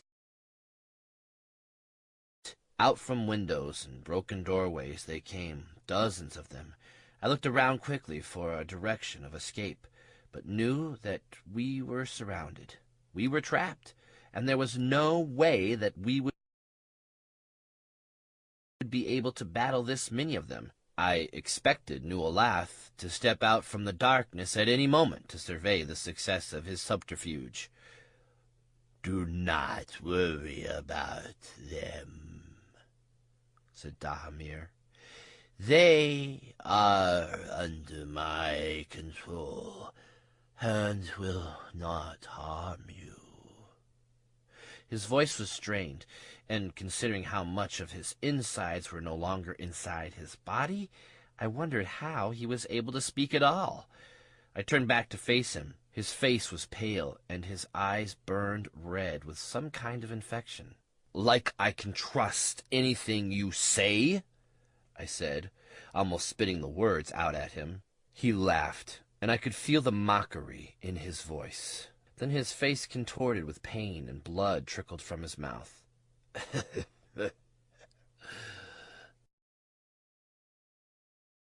"You have little choice, do you not?" I said nothing. "I have been a fool, James, and this is my final punishment. It is all that I can do with my remaining powers to keep myself alive and keep the Kriesh from eating me. And you, for that matter, though I have managed to feed from their energy enough that they are now held together only by my will. I should just kill you now and take my chances. Oh, you will not need to fight them. They, as I said, they are alive only by my will. If you kill me, which I am hoping that you will do, they will die too. I was merely using them to guide you to me." I lifted my gun towards him, determined to end him before his poisoned tongue could persuade me otherwise. "Wait," he said, his body shuddering as he coughed up more blood. "You need to know." "Need to know what?" I almost spat the words at him. "More of your twisted lies?" "Not this time." He coughed again, and visibly strained to continue speaking. "If you wish to know where your family has gone, you who will listen. Please. I have held on for as long as I can, but the waiting has been torturous. I need to tell you. I lowered my gun. Beside me, Dog Thing growled. Nulath is no longer in this place, said Dahamir. My heart nearly stopped at hearing these words. What do you mean? He can't... Oh, but he can, and he has. I learned much as he tortured me, and he did torture me very slowly. The sword that I thrust into your chest is nothing to what you would have been subjected to had you been with me when I confronted him. I peered at him. Hatred burned inside me. I had no sympathy for this creature who, in my opinion, at the time, had played us all in his game and had failed. He has your family. They are now his gate openers, chained together and under his control. I am sure they suffer greatly. At this, I collapsed onto the road, unable to speak. Dahamir continued. I was not aware that he had captured them, and if I had known that he had found a way to regain some of his former strength, I would not have ventured to face him. He overpowered me as though I was but an insect. How? I said finally. They sought to leave, and he was waiting. Do not concern yourself with them, though. If you act fast, you may be able to save them, and they may not be entirely destroyed. His gate openers are his most precious of pets, and he sees to it that they are not harmed. Otherwise, they would not perform their duties well. Keone, Abigail, Andre, they were in the hands of the enemy. He is gone to another place now, and no doubt already bringing forth his armies. If you are quick, you may be able to follow him. It was no more than a day ago that he headed out of the city to a place out there beyond these ruins. I could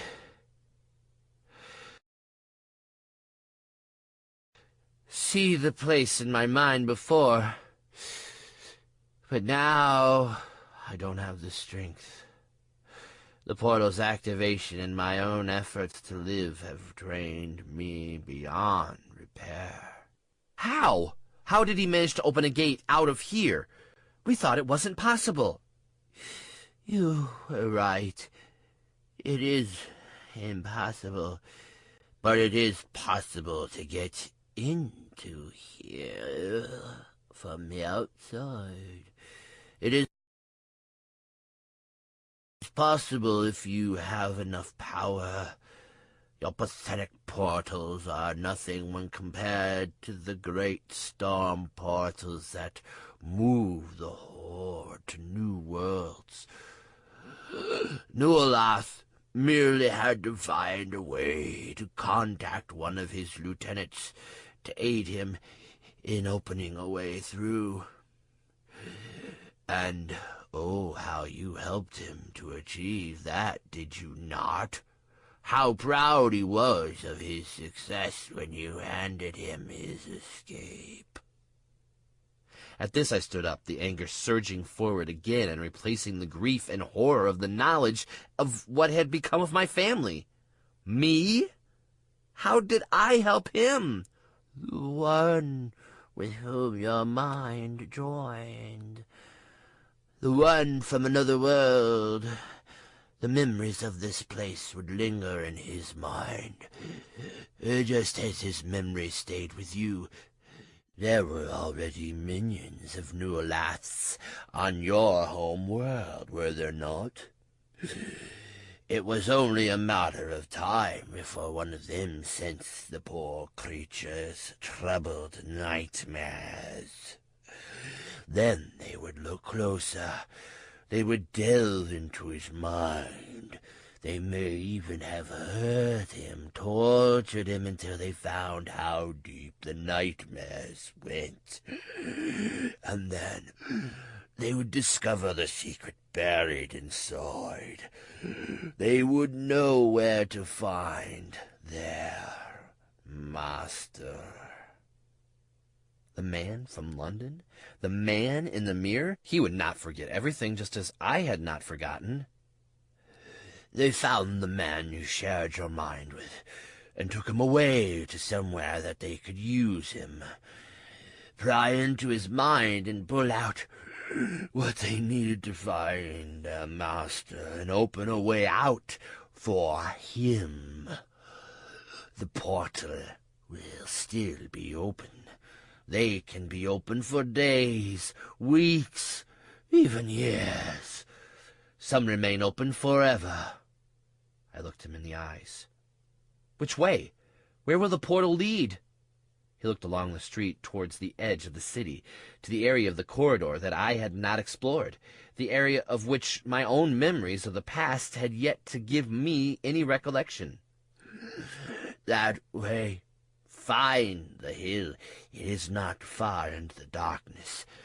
As to where it will come out, I have no idea. Though I would guess that he will lead to one of the old worlds. A place that has already been attacked, but one that still has a large amount of horde minions on it still. Also, there are other places in between worlds, pocket dimensions. They are everywhere. I would suggest he will try to head for one of those, for there are many that he used as hidden bases before. Why are you helping me now? Because you are the only one who can avenge me by destroying him. You must go beyond the city and cross the darkness to where his home lies. Beyond that, you will find the hill. I suggest you do not look at what else is there, for it may disturb you. Kill him. But we never found a way to destroy him. He was impervious to any damage. Nothing we tried would do it. That's why we had to trap him in the end. Was he? I thought for a moment, and the image of a lump of raw flesh on the ground outside the house of Charleston appeared in my mind. I had wounded him with a simple weapon. But how? The key is in his gate openers, the icons. Kill them, and he becomes mortal once more. He wasn't always immortal. The talisman that is buried in his heart, the one that he stole, is what made him that way. The power that feeds that talisman is drawn from his icons, the gate openers, and through them it is drawn from his minions. They are his conduit. I will not kill my own family. Then you will not kill him. You must destroy them, for they are now his link to every creature in the Horde, his source of power, and the thing that makes them immortal. You must kill them, or you must separate them somehow. But be wary. The power that his gate openers lend him, the power that they draw from the lives that the Horde destroys, is also gifted upon them to some degree. It heals them as much as it heals and sustains him, but I think that they can be destroyed. Once he is separated from them, he will become mortal. Do I have to say this a third time? How do I do it? If he heals them and they heal him, it's never ending. It's been tried for centuries. No one succeeded. Indeed. And if I had known how to do it, I would not be hanging here on this cross, dying. Now, I have told you what you must do. You must kill me. Release me from the fate that he has given me. If I die slowly upon this cross, my power will become his. Such is the nature of this death. But you can stop it. If you kill me, then he will not gain. I glanced around at the Kriesh.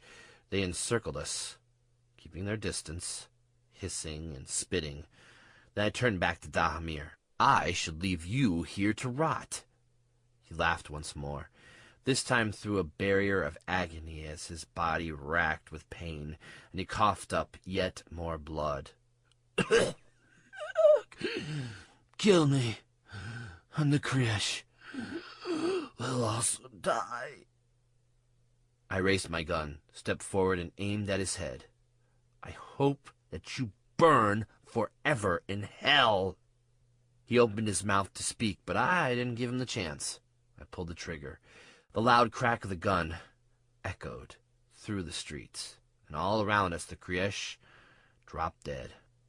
We moved quickly. Once more I was on Professor Adler's bicycle, with Dogthing and Greyfoot running at my side, but this time we were venturing into the unknown, just as every step had been when I originally woke up here. We had rushed back to the house on Merryweather, and as much as my stomach was now screaming at me for food and water, I didn't stop. I probably could have cooked up the mushrooms that I had, or found something in the house, but if the gateway closed whilst I was there, then I would be trapped in the corridor with no way of knowing where Nualath had gone, and no way to get there anyway. We rushed through the streets of the city, and out into the darkness that surrounded it. The land this side of the city was a barren place, much like the desert near the Warrens, but the ground was hard rock, so it was easy to ride the bike. Unlike the smooth marble of the plateau, this was bare rock littered with collapsed, dead trees and rubble. I had no memory of this place, or of us ever bringing trees into the corridor, and no flashback leapt at me to fill in the gaps, but it was of no matter. I pressed on ahead. Dahamir had said it was not far, and he was not lying this time. I had only been pedaling across the hard ground for 20 minutes or so, maybe half an hour, when the looming shape of some kind of large building slowly crept towards us from the gloom. Beyond that, in the distance, and silhouetting the monster of a building, was some kind of bright light. I jumped from the bicycle, and the three of us moved slowly and cautiously forward. The building was maybe 100 feet high, and stretched into darkness into both directions. Large Gothic windows, now glassless, left huge gaping black holes in the brickwork, the darkness from within seeming somehow blacker than anywhere else, like the evil mouth of some great beast. It must have once had a very grand roof spanning the top of it, but now only some of the rafters stuck out into the air like a blackened rib cage. Littered across the floor everywhere, it seemed, were broken bones covered in rags and pale white skulls looking up at me from the dirt. I pushed the bicycle along with one hand, drawing my gun with the other as we stepped through an archway and into the building's interior. It was at that moment that I remembered Dahamir's suggestion of not spending too long looking at what else would be here, and I regretted not taking his advice immediately. Everywhere around us was evidence of how truly evil Nualath really was. More crosses lined the walls with skeletal remains hanging from them. Metal machines, most of which I hadn't the faintest of clues as to their function, other than, finally, death, were scattered across the ground, the remains of their victims still clinging to them, and dark, dried stains splattering their rusted surfaces. I felt sick as we moved through the vast building. It was a train station. 4 deep pits through the entire length of the building. Rusted and broken railway tracks still lay at the bottom of each pit, each of them leading away from a crumbling retaining wall all the way out to the other side of the massive structure, through 4 gaping holes that had once been ornately decorated archways. That would have been a long time ago. Now these 4 archways lay in ruin, with barely any of the stonework still standing. Where had this place come from? There were no recollections jumping into my mind to tell me, no flashbacks seizing me to force the memory upon me. I just stood there with Dogthing and Greyfoot nearby, gawping at the one thing that was still almost in one piece. A train. On the 3rd track, parked as though it were still waiting, as it had been for decades, was an old steam train with 4 gaudily painted carriages attached to it. This must have been Nualath's home. Had he lived in the train? I took a step towards the first carriage, but stopped as I heard a quiet whining noise behind me. "We should leave this place." I turned and looked at Dogthing, and then back at the train. Some things are best not known. Light does not travel far in the corridor, as I had learned so many days ago, and had probably known for years if I could have remembered, and when the portal appeared it was quite sudden. A few hundred yards away beyond the 4 ruined archways, another massive archway of an entirely different kind stood. It was of red, crackling energy, and was perched atop a small hill. It was barely big enough to be called a hill, maybe 30 feet high, but it seemed like a mountain jutting from the completely flat ground that surrounded it, and was dwarfed only by the monstrous ghost of the train station. The portal. "Let's go." I holstered my gun and jumped back onto the bicycle, pushing off a little harder than I intended, and I didn't slow down until I reached the foot of the hill. It was then that I saw that it wasn't made of rock or earth. Thousands of bones and skulls were piled high, gradually sloping upwards towards where the portal burned with energy. Underneath the mound of skeletons, even the hard, rocky ground was black and charred. As sickening as it felt, I left the bicycle and climbed up to the summit. It was a hard climb, and very steep, and every step I took, I could feel the bones underneath me shift and collapse. Dead and hollow faces stared back at me from the mass of shifting bones. Where in the hell had they all come from? Eventually I reached the top of the hill and stood before the portal. I tried to make out what was beyond the crackling waves of energy, but unlike the portals I had opened before, and the holes that we had seen, there was no view of where the gate would take us. I turned to Dogthing and Greyfoot. "You don't have to come with me." It was a stupid comment. I knew, just as they did, that they had no other means to escape the corridor, but I also knew that wherever we were about to go was probably even more dangerous. "We are coming." I nodded, took a deep breath, and then stepped through the portal, into the dark streets that bustled with life and movement. I stood for a moment taking the scene in, and then I looked to my side and thankfully found Dogthing and Greyfoot there. Behind me was just darkness. No portal, no crackling, fiery light. No way back. I was standing in a dark alleyway that ended directly behind me in a stone wall and the overhang tiles of a low roof. A stack of bags spilling with foul-smelling refuse was a few feet away, and just beyond that, a busy street. Above me, the pale light of 2 moons shone through the overhanging buildings on either side, a thin line of eerie light. The other thing that I noticed was the state of disrepair. 3 windows faced onto the alleyway, all of them small, the windows broken, and the woodwork rotten and cracked. 20 feet away, the wall at the back of the alleyway was partly collapsed, exposing the larger blocks of the inner wall. This was also crumbling.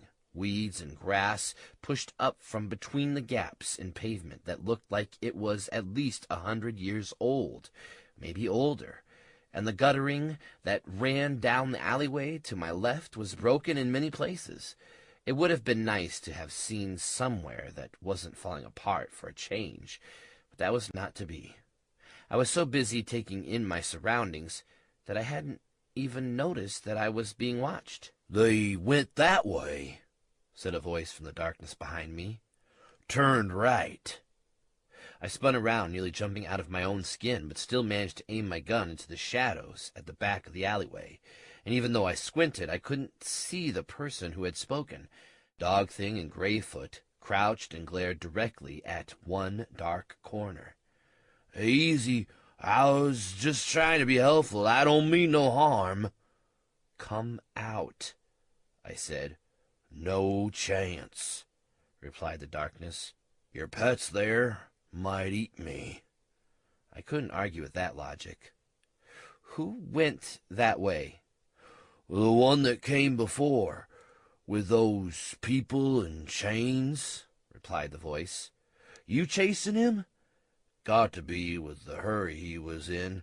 He was proper skedaddling away like someone was hot on his heels, dragging those poor folks behind him." I peered into the darkness to spot where the voice was coming from, but my eyes struggled to adjust enough to see him clearly. "You could say that, yes."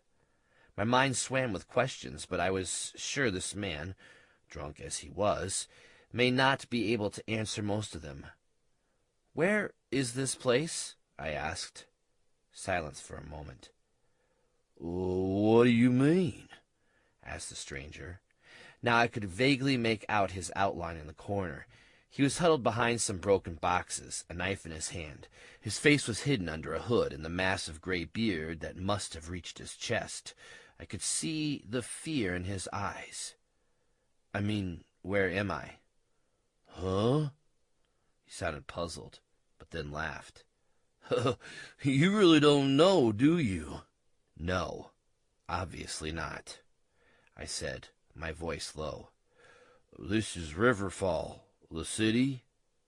No recollection came to mind, and the rush of dizziness before a flashback didn't come. "It's a human city?" "What?" "Is this a human city?" The man coughed out a laugh at that. "Of course it's a human city. Well, what's left anyway." "No zombies?" The expression on his face was more puzzled and amused than fearful now.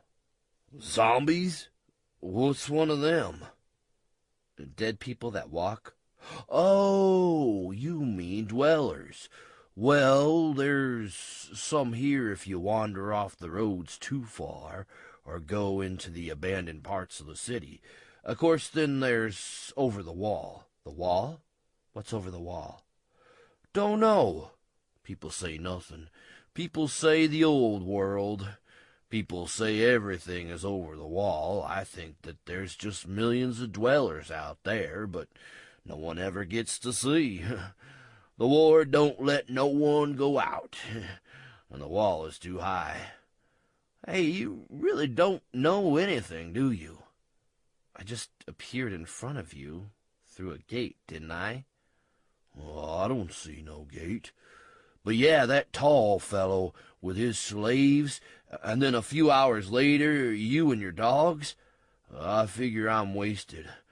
I drunk a bit too much of the shine, see? That's damn good stuff.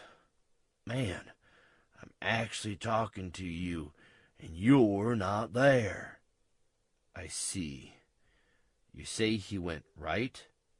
"Yeah." The man laughed again. "Oh, I'm not touching that stuff again." "Did he have creatures with him? Lizard things?" "No, just those slaves." "What am I doing? I'm still talking to ghosts.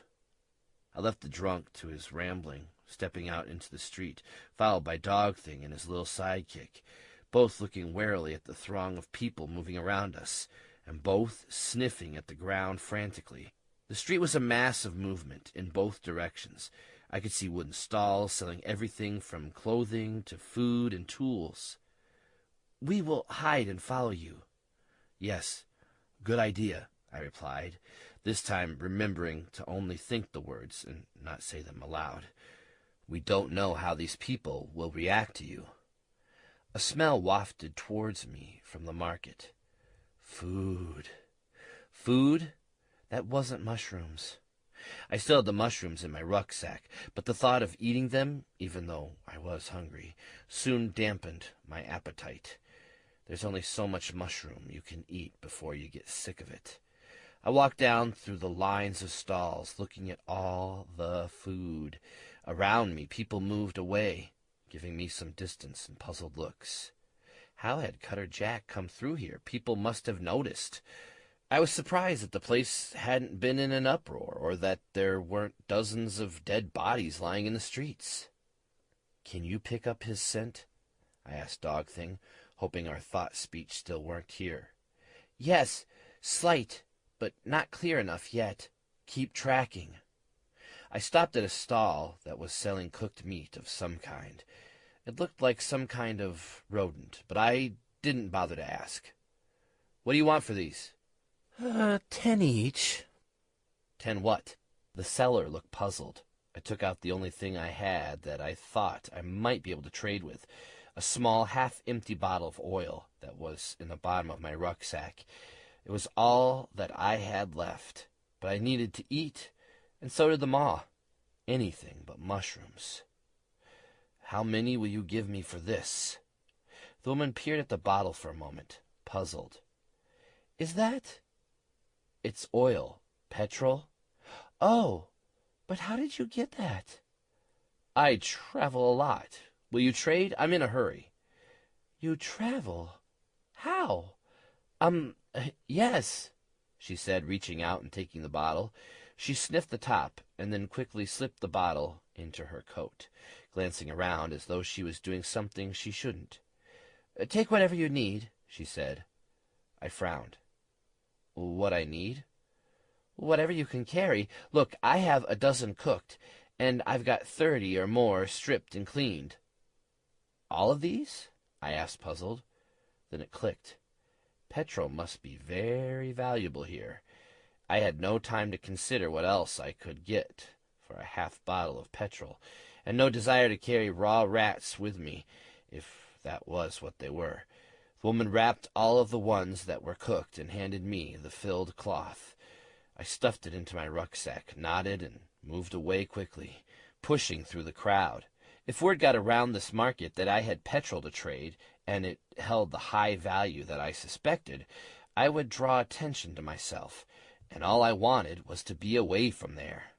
I moved through the crowded street, and it wasn't until I was 50 or more feet away from the rat cellar, and just turning a corner into the next street, that I looked back. She was talking frantically to 2 men, and holding up the bottle. She pointed at me, and the men looked straight at me, and then began to move in my direction. I turned the corner and stepped behind the nearest market stall. "We're being followed." "Yes, and we have his scent." "Where?" "He came this way." "How?" "He would have been seen." "He must have Abigail and—" "Yes, I have their scent too. It was many hours ago." Of course. The market must have been closed when he had arrived. Maybe most of the people in the city had been asleep. "Move, quickly. Follow the trail." I jogged behind Dog Thing, moving through the darkened and ruined streets. All around us were the same signs of a world that had already been destroyed. Rows of buildings that were falling into disrepair, their windows long broken, the roads cracked, weeds growing from holes in the middle of the road. "The men are no longer near us." "Good. We must have lost them." We stopped briefly and huddled in an archway of an old church. quickly and ravenously eating our way through all of the cooked rats that I had traded with the market seller, and then, with a cheerful glance in all directions to make sure the men from the market were not in sight, we moved on again. For hours we traveled through the city, the only sound my footsteps on the old cobbled road. Some of the streets were lit dimly by lanterns that were connected to some kind of wiring that hung in the air above me, barely a few feet from my head. None of the houses were lit, and only some of the streets were inhabited. We passed street after street of old and dilapidated houses with makeshift repairs to keep them standing. Most of the windows were gone, and in some of the houses the holes had been either boarded up or covered with plastic sheeting. After an hour or so of walking, the signs of habitation drifted away, and the streets became barren and empty, the houses ruined or collapsed. Eventually we came to the end of a street, and Dog Thing stopped on the corner, peering around the end of a collapsing wall. I stopped and listened, hearing the faint sounds of conversation drifting towards us. About 100 yards away was some kind of makeshift barrier, a wall built over the top of a row of rusted cars.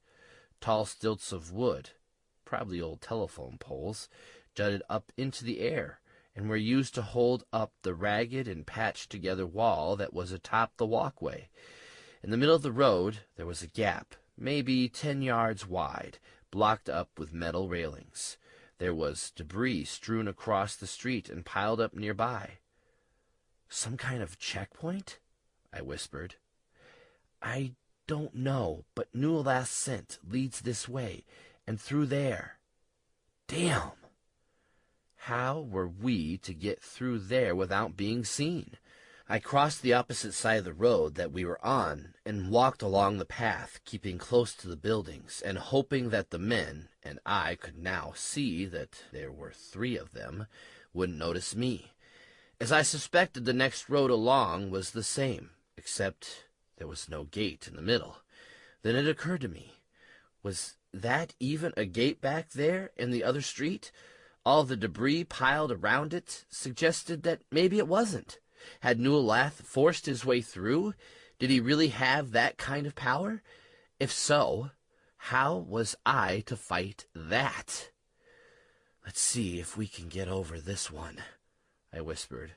We crept forward towards the barrier, and it wasn't until we were right up to the cars that were used as its foundation that I discovered that this wasn't a different section.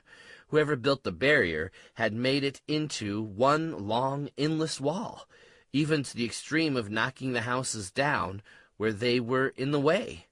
I had thought, and hoped, at first that they had just blocked up the middle of each street, but I could clearly see up onto the platform from where I was crouched, and the wooden planks went on and on. Every 20 or 30 yards another one of the same lanterns hung from the barricade wall, the same wrapped wire hanging loosely from the tall poles that held each section of wall. There was no dark spot to sneak through, and even if we traveled further away, there would be a good chance of being spotted. Maybe I should just walk up to them and ask to be let through. But gut feeling once more stopped me. I needed to get through this place as quickly as I could. If I were to be stopped, I might be asked questions. They might not let me through, and they might want to know things that I didn't want to tell them. A quiet noise from behind me made the decision for us, the click of footsteps on cobbles. I glanced around, back up the street. It was the 2 men from the market again. One of them was kneeling on the floor, pointing at something. My footprints, or maybe paw prints. They were tracking us. The fools, I thought. If they tried to stop me, I would have to fight back. I really didn't want to kill anyone that wasn't an ally of Newelath. That thought made me wonder, how many had I killed in the past in places like this? Had I had to kill before just because people who have no business being involved just won't leave well alone? In some ways, my lost memories were a blessing. The kneeling man stood up, and they began to walk slowly down the street towards us. They hadn't seen us, but within a minute or two, they would. "We have to go now." "Yes, go!" I jumped up from my hiding place and pulled myself up onto the platform, rushing forwards towards the makeshift wall. The boards underneath my feet bent with my weight and creaked. The roof of the car that was underneath groaned. The barricade wall was only a yard high from atop the platform, and I easily hopped over it and dropped to the street on the other side. 5 seconds was all it took, and the Maw were over it quicker than I was. But 5 seconds of noise and fast movement was enough to alert the guards further up the street and the men tracking us. A shout went up from both. "Halt! Don't move or we shoot!" came the shout from the guards at the barrier. "Stop!" came the call from behind us, back up the street where the 2 men were probably running towards the barrier. But we weren't stopping. On the other side of the barrier there was a gap of maybe 50 feet before we would reach the cover of the ruined buildings beyond the wall. The Maw covered that ground in just a few seconds, but I wasn't as fast. I sprinted with every bit of my strength, hearing the crack of guns behind me and feeling the whoosh of air around me as the guards opened fire. Bullets pinged off the cobbles, barely inches from my feet. And just as I was reaching cover, I felt a sharp pain in my shoulder as one of the shots hit me. I staggered forward, losing my balance, but still managed to get to cover purely by inertia. I hit the ground and rolled, staggering to my feet again. I had to keep moving. I ran through the streets, turning left and right, blindly following Dogthing and Greyfoot as they moved swiftly along, constantly sniffing at the ground. Behind me, for the first few minutes, I could hear the footfalls of the 2 men chasing us, the ones who had tracked us. But finally that noise faded. I stopped for just a moment, checking my shoulder, and was relieved to see that the bullet hadn't punched through my jacket. Instead, the shoulder plate had a new dent in it. "He came this way." "How long ago?" "The scent is not fresh." "Then let's keep going." Once more we moved through the ruined streets, except this part of the city was much more decayed than the place inside the barrier. What was the barrier there for? What did it keep out? Or maybe it was meant to keep something in. The sun began to rise, and I was almost overwhelmed with the sight of it. Sunlight, again. It burst over the horizon and cast a warm orange glow over the ruined shells that had once been occupied buildings. I felt it on my face. Warmth for the first time in days. I stumbled into one of the buildings, one with a roof, and a few tattered furniture remnants. There was a rotten old sofa that was still barely covered with leather, the foam stained and smelly. But I was too exhausted to wait. So I slept. Day 61. "Wake up! Someone comes!" I snapped out of my sleep and sat up, instinctively reaching for my gun and blade. It was dark once more. Had I really slept all through the day? They were all around us before I was even on my feet. Shadows in the doorways and near the windows. Many of them were in the street beyond. I went to raise my gun to the nearest, thinking with a rising panic that they were zombies. The dwellers, as the alleyway drunk had called them. "Don't," said a voice, "or we fire." I stopped moving. "Who are you?" The voice was deep and harsh, and came from a figure that stood by the window nearest to me. I sensed danger and aggression in the voice.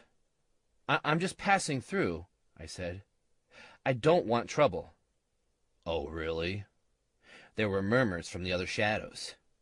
"And where might you be traveling to? There is nowhere to go out here." "I just need to get somewhere," I said. "Are you an exile?" asked another voice. This was a woman's, and much softer than the first. There was no menace in her voice, at least none that I could sense. "No.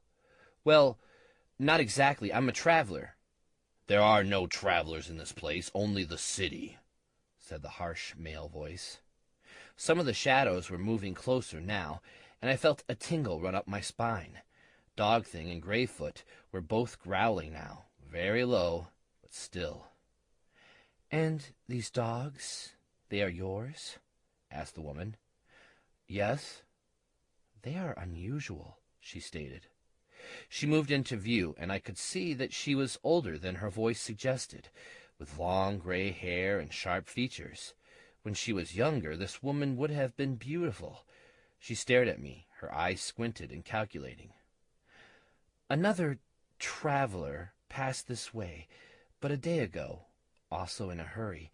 Are you anything to do with that one?" I paused for a moment.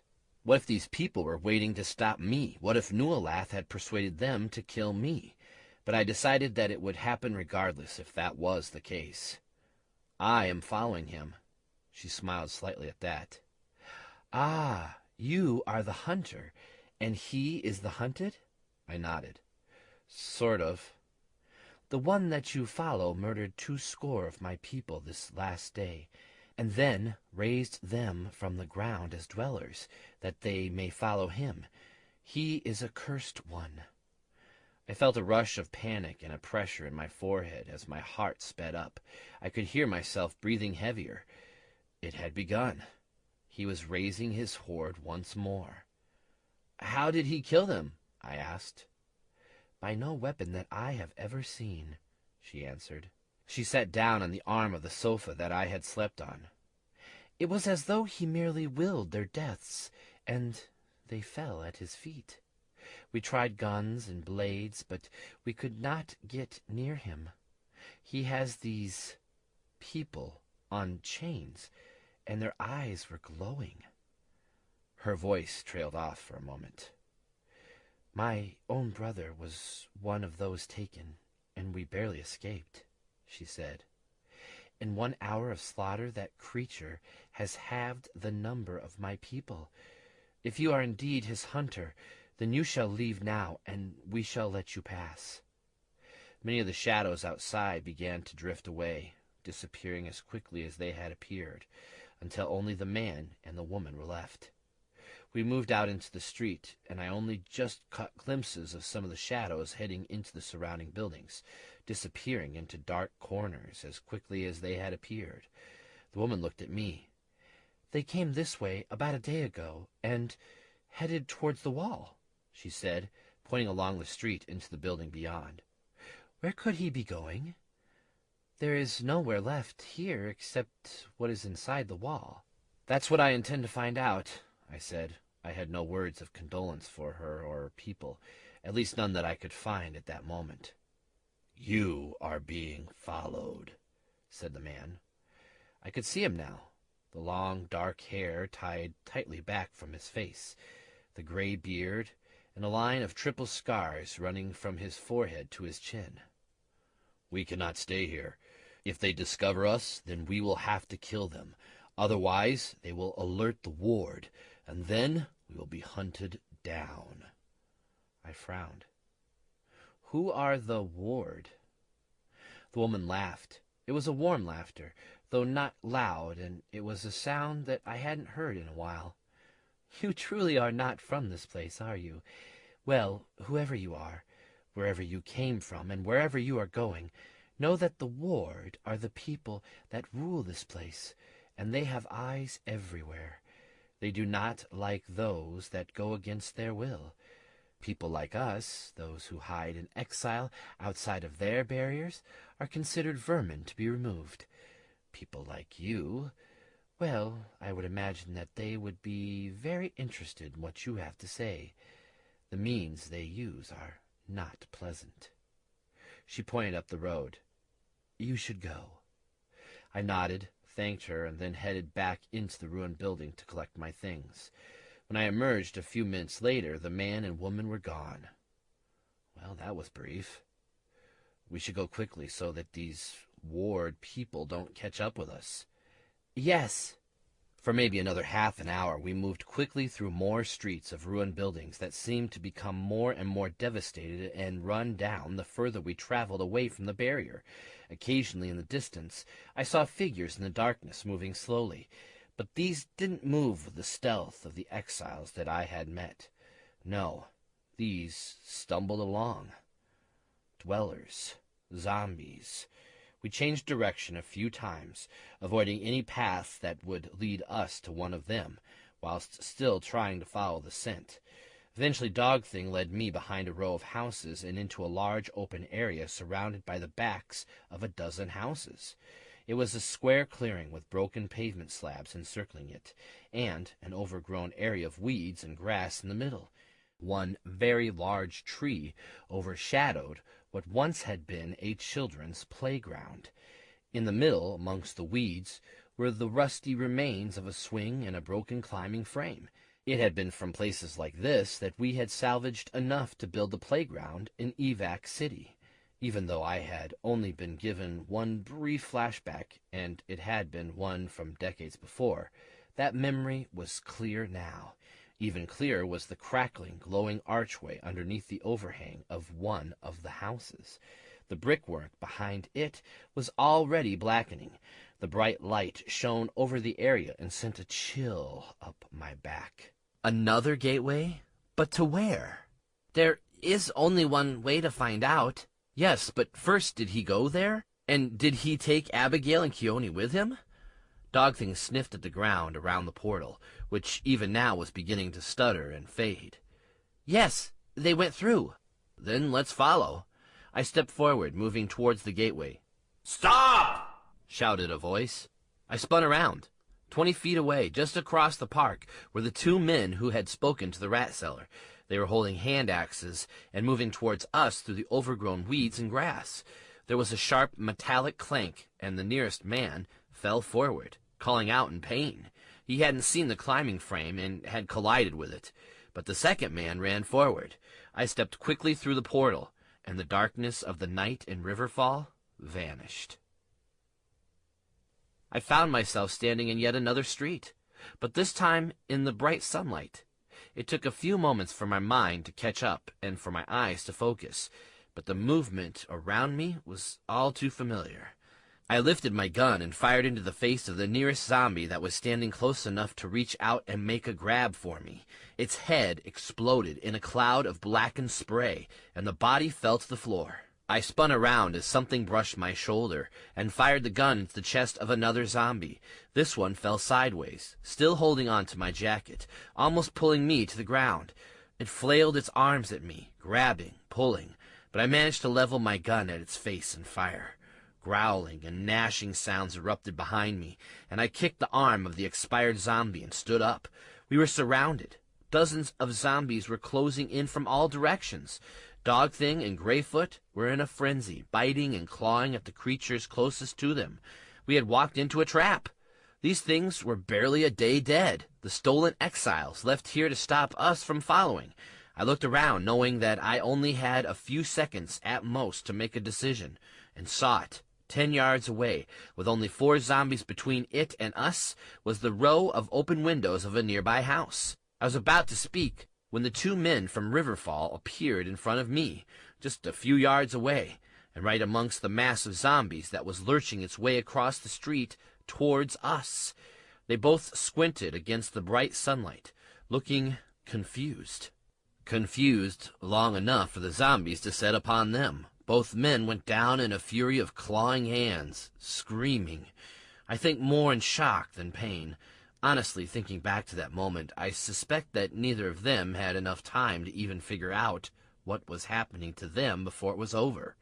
Within seconds, most of the zombies on the street were lumbering over and fighting past each other to get at the 2 men now being torn apart. Then, more movement as another figure appeared just a few feet away. This one was barely noticed by most of the undead on the street. They were all too busy with their unexpected meal. It was the alleyway drunk, the spaced-out guy that hadn't seemed to know where he was when we arrived, except this time there was nothing drunken about him. He was just as ragged and scruffy as he had been in the alleyway, but his face was a mask of grim determination as he raised his shotgun. The blast rang out, and several of the hungry creatures lurching towards us, the few that hadn't yet made it to the feast in the middle of the road and had actually noticed him arrive, were scattered to the ground. blood and body parts strewn across the cracked tarmac road. The drunk, I'm pretty sure I'll have to find something else to call him, looked swiftly all around, seemingly taking in the situation, with a calmness that was surprising, and then he spotted me across the road and started moving. I ran towards the house, drawing my blade. There were still a few stragglers amongst the zombies that weren't being mindlessly drawn to the mess in the middle of the road, and I lashed out at the nearest two with my blade, cutting them down. I'd forgotten just how lethal Nualath's blade was against these creatures. They fell to the ground and writhed, but I didn't stop to finish them off. I ran onwards, my gun held out in front of me, and my blade held back ready to strike, and I was halfway to the window when the remaining two zombies that blocked my path closed in on me. The first I shot in the face, a face that vanished into a spray of dark gunk that showered the one behind it. It fell backwards, sprawling onto the ground, hitting the ground with a cracking sound. The second zombie, already missing an arm, stumbled forward and hit the pavement at my feet. I jumped over its outstretched arm and stepped onto its back as I passed, running for the window. Growling and tearing sounds behind me told me that I wasn't going to need to finish off that one either. Another shotgun blast pounded my ears as I jumped through the open window, landing hard on my knees, but still managing to haul myself up, spin around, and aim my gun out of the window. The alleyway drunk, who I could now see was a huge bear of a man, and certainly hadn't appeared to be when he was huddled in the corner of the alleyway, jumped through the window next to mine, nodded at me once, and then aimed his gun outwards. A moment later, and furry flashes, one large and one small, jumped through another window nearby. We started firing at the mass of zombies lurching towards us across the street, picking them off one by one before they could cross the front garden of the house that was our temporary refuge. The sound of both guns firing filled my ears and drowned out the noise from the street. One by one the creatures that couldn't get at the remains of the two men peeled off from the brawl and staggered in our direction. This made it almost trivial to kill them. By the time the last few stood up and began to make their way towards us, there was nothing left in the middle of the road but a jumble of blood-covered bones. Our guns sang once more, and the last of the zombies fell. Then we were both leaning against the wall, breathing heavily and looking at each other. I could tell that he was as suspicious of me as I was of him. Whilst we had been killing the zombies, we had a common cause. But now that it was all over, neither of us knew if we could trust each other. I was the first to speak. "Are we good?" He peered at me for a moment, not raising his shotgun. "We are if you are." "I have no problem with you." He visibly relaxed. "Good. I don't either. I didn't come out here to die, just to escape." "How did you find us?" His voice was a deep growl, just as it had been before, but this time it was clear. "I woke up a few hours after we spoke in the alleyway. I'd had far too much of that shine, and I still remembered everything that I had seen, which wasn't normal. I don't usually remember much. That's the reason for the shine in the first place. You see, when you become too old for your work in Riverfall, they let you fall by the wayside." He shook his head. "They don't look after the old. They just let them fend for themselves. And I spent a long time trying to find other work, but in the end I fell to the depression and took up drinking shine to ease things. It's what happens to everyone eventually, or so it seems. They get old, get useless, and then get drunk. Then they drift off out of the places that people frequent, disappearing into the back alleyways or out of the populated areas altogether. I think a lot of the dwellers that wander outside the protected area are mostly old folks that were left to fend for themselves and caught out alone somewhere. I was well on my way to that end, but remembering you changed that for me. I came round, and I had a headache. But I remembered it all. I thought it was some nightmare or hallucination, a side effect of the shine. But then I saw the footprints in the alleyway, yours, the others. and then I saw prints. There aren't any dogs in Riverfall." I smiled, still trying to catch my breath. "Why follow us? You were following him, the one that was going to just pass through and leave again, by whatever means they can do that. And as I sat there, still trying to get the headache away from the hangover, I started remembering other things. Before him, there were some others, all dressed in dark hoods and, well, I think robes. And, well, they came into the alleyway and stood together, and they began to chant, but it was more like a whisper. They did that for a while, and I was watching from my corner in the dark, thinking it was all a dream. That was when he stepped through. It wasn't like some door, not like the one in the park just now. It was just a hole. Holes. I'd seen plenty of those before. The alley drunk continued. "Well, when he stepped through, with his slaves dragging behind him, those ones he has in chains, one of these robed figures speaks quickly, and I couldn't remember it until I woke up this morning. But he says, 'The next portal awaits you, my master.' Then the tall fellow, he's really damn ugly, isn't he? Well, he says, 'Does it go to the ways?' And they say no. But they say they will be able to open a door to this ways place in the next world.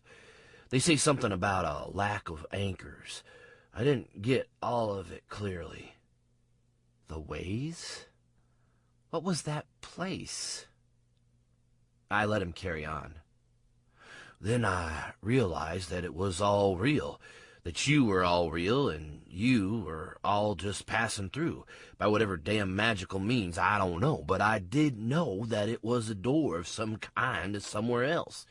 It dawned on me that I might be able to escape, and if I did, then there wouldn't be any shine to keep me drunk, and I might be able to start again.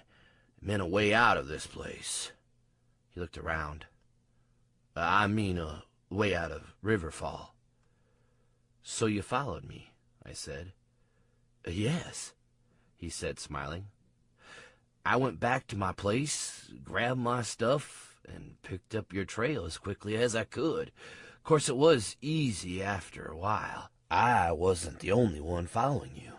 Those young city rangers were damn good at following trails, but they were young and inexperienced, and I used to be one myself when I was younger, and they were stupid enough not to notice me following them at a distance. I've done it many times." I stood up and stretched my arms. "Well, now you're out. Not sure I've led you to a place that is any better." "Anywhere is better than Riverfall." "I would hold off on that before you decide." I looked directly at him for a moment. He seemed to collapse under the scrutiny and looked away from me, his cheeks red with either embarrassment or maybe something else. "Ain't no way back, it seems," he said, nodding in the direction of the road and the spot where the portal opened to. He was right. There was no hole, no way back. The door from Riverfall was one way only. "I'm James. What's your name?" I asked. "Ellis Rendell, or should I say Captain Ellis Rendell, but now retired. As I said before, I used to be a ranger in my youth, but I grew old. I've still got some go in these old bones." I held out my hand, and we shook. That was when 3 more people appeared in the middle of the road, all armed with loaded crossbows. They stepped quickly forward, spreading out and covering all directions. 3 more followed. The ways. Within 30 seconds, and before any of us could decide whether to run or stay, 6 had turned into 10, and then 20. They hadn't seen us, but I didn't think it would be long before they did. "Exiles," said Ellis. I glanced at him. "As in the ones that live outside of the barriers?" He nodded, and stayed crouched below the open window, peering over every few seconds. "I think I met them already.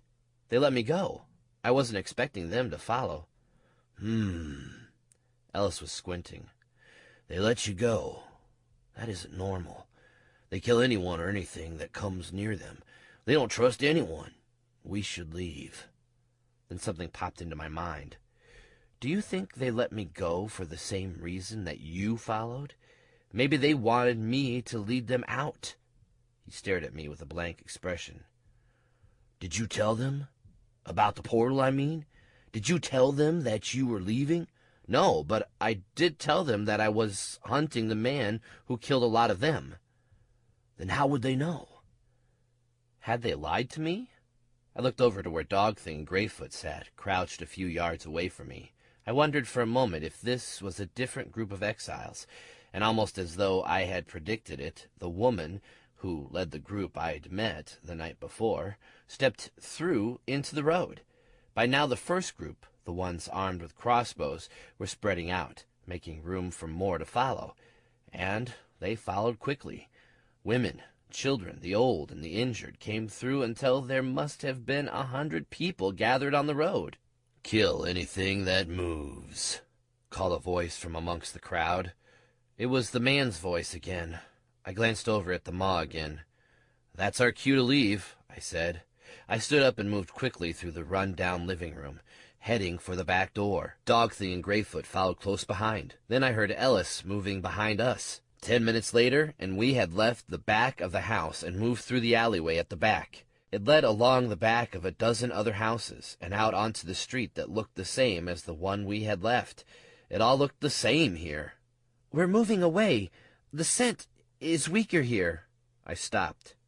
Ellis, we need to double back, or at least find our way around to the other side of those exiles.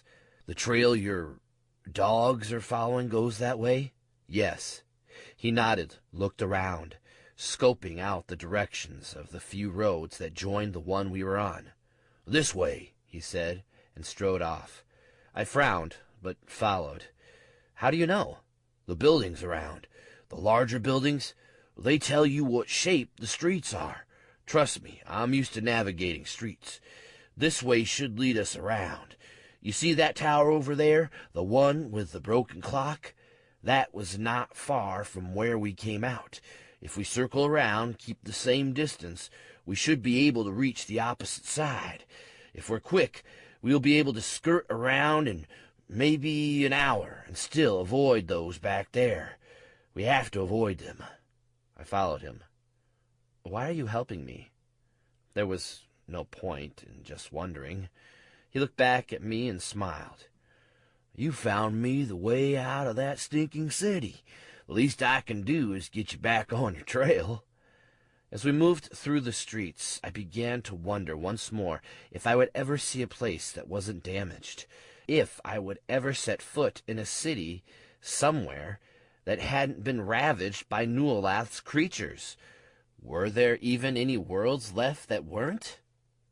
Yes, there was one. Earth. Earth was still not destroyed, but my traveling had not led me back there for decades, not since we had pulled parts of London out of existence and into the void under the desert. We made our way, skirting around the city. Every now and then I would glance up at the clock tower, still roughly a mile away from us. As the minutes ticked by, the face of the clock gradually turned away from me, until finally we were looking at the back of the tower. The scent is stronger here. Can you follow it? Yes. Good. Then let's go. I stopped and turned to Ellis. We've found the trail again. Thank you. He seemed to size the three of us up for a moment. Good luck, he said, and then turned and began walking away in a direction that would take him even further from the exiles. I was disappointed to see him go. With that gun and his obvious sense of direction, he would have been very helpful to have with us, but something in the expression on his face when he had looked at the three of us told me that he had made a judgment of some kind, and the verdict was that we weren't up to the task ahead. I also wondered if we were. We camped up that night in yet another run-down building. This one I thought had once been a cinema. The foyer was still covered in dark red carpeting, but it was torn and dirty. There were crumbling wooden counters with broken computers hidden behind them, and a row of smashed, see-through plastic containers that still contained a smattering of sweets, all of which looked dried and solid. Day 62. I awoke in the middle of the night to the sound of voices outside. Greyfoot was curled at my feet, and for a moment I forgot about the voices, puzzled that she had suddenly taken to sleeping so close to me, but a quiet sniff from just a few feet away brought me back to the noise.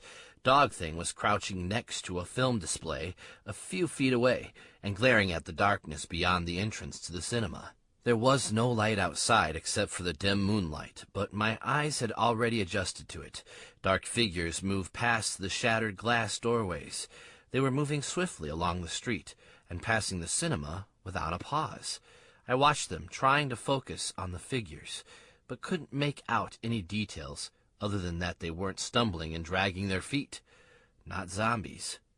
Every few moments, one of them would speak, but I couldn't understand the language. It was more guttural than that spoken by exiles who had spoken clear English. How was it that so many places that I had been to spoke that same language? Were they all linked in some way? I couldn't even put it down to common ancestry from thousands of years past. Ancient civilizations hadn't spoken English, but the people of Riverfall had, and those that I met during our time in the last place, whatever that had been called, also spoke the same. Had the resistance spread the language across the worlds they traveled? No. Even Nualath and Dahamir spoke it, though I knew that it was not their native tongue. Anyway, this was the first time I had heard a foreign language spoken in a long time. They continued to pass by for a few minutes, and I guessed that there had to be at least 100 of them. It wasn't the exiles. At least I didn't think it was. Unless, of course, the exiles had their own language, and they had come through the portal in huge numbers. A long time after they had gone, I drifted back off to sleep again. I hadn't intended to, but the last thing I could remember was thinking that it had been an age since I'd slept so well. Had it been at the road junction where I met Eleanor? Or did we sleep at the stadium in the city of the Sisters of Rahl? I couldn't remember. It was daylight again outside when I did awaken, and that had only happened because Dog Thing woke me up. The trail is getting weaker. I sat up, rubbed the dust from my eyes, nodded, and quickly collected my things. 5 minutes later, we were following the road again. After roughly 2 long hours of walking through crumbling streets, the city finally gave way to countryside. But this wasn't a kind of countryside that I was used to. I'd seen the arid deserts and lush green fields of many worlds, but I'd never before walked a barren wasteland like this. The buildings gave way to broken and cracked ground that was covered in a thick layer of gray dust that looked like ash. Dotted across the endless expanse of almost perfectly flat land were small outcroppings of black rock jutting out from the ground like sores. There was no sign of plant life, and no animals wandering across the deserted landscape. Just dead grayness that drained me of courage every time I looked up at it. Bones in the dust.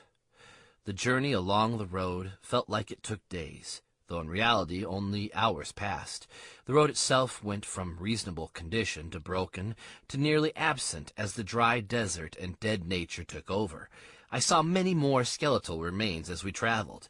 Some of them looked once human, but most were much larger, the size of a car, or, in a few cases, a double-decker bus. Sunlight was almost fading into the pitch darkness of a desert night when Dog Thing finally perked up. There! I looked along the road where Dog Thing was facing and saw the change in light almost immediately. Further up the road, about 2 miles from where we were, was a petrol station, and behind the building was a huge metal roof held up by metal columns. The whole structure was glowing, the light jumping and dancing, and much brighter than the pale sun that now barely made an effort to cast light upon the ground. The light from a portal. As we drew closer, I saw the first body. The petrol station was as dilapidated as everything else I had seen in this world, and far more degraded than any place I had ever visited in my travels.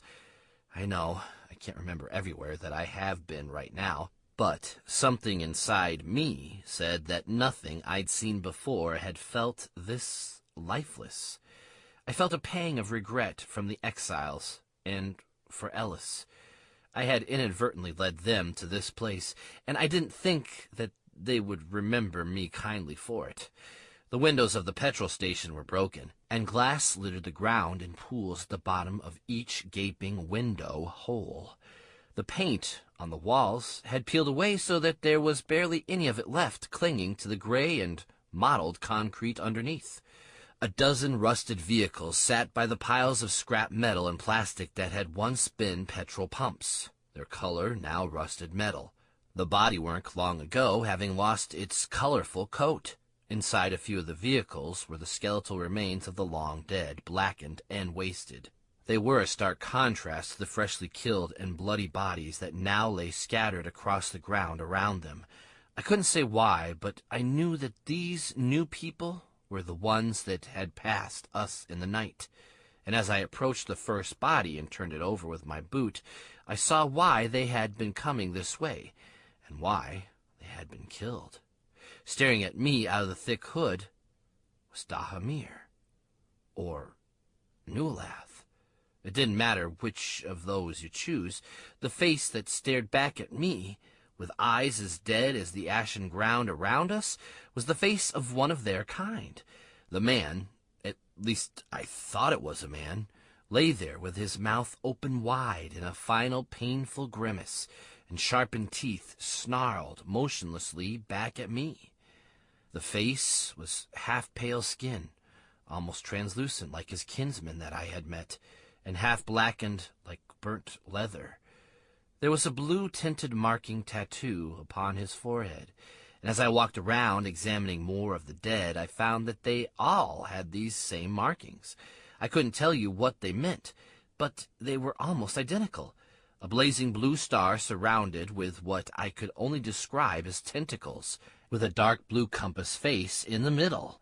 I say it was a compass face, but the polar letters were confused. East and west were reversed. They all had this marking, and all appeared to be the same until you looked carefully and noticed the small differences in the tiny sigils that encircled the compass in the middle.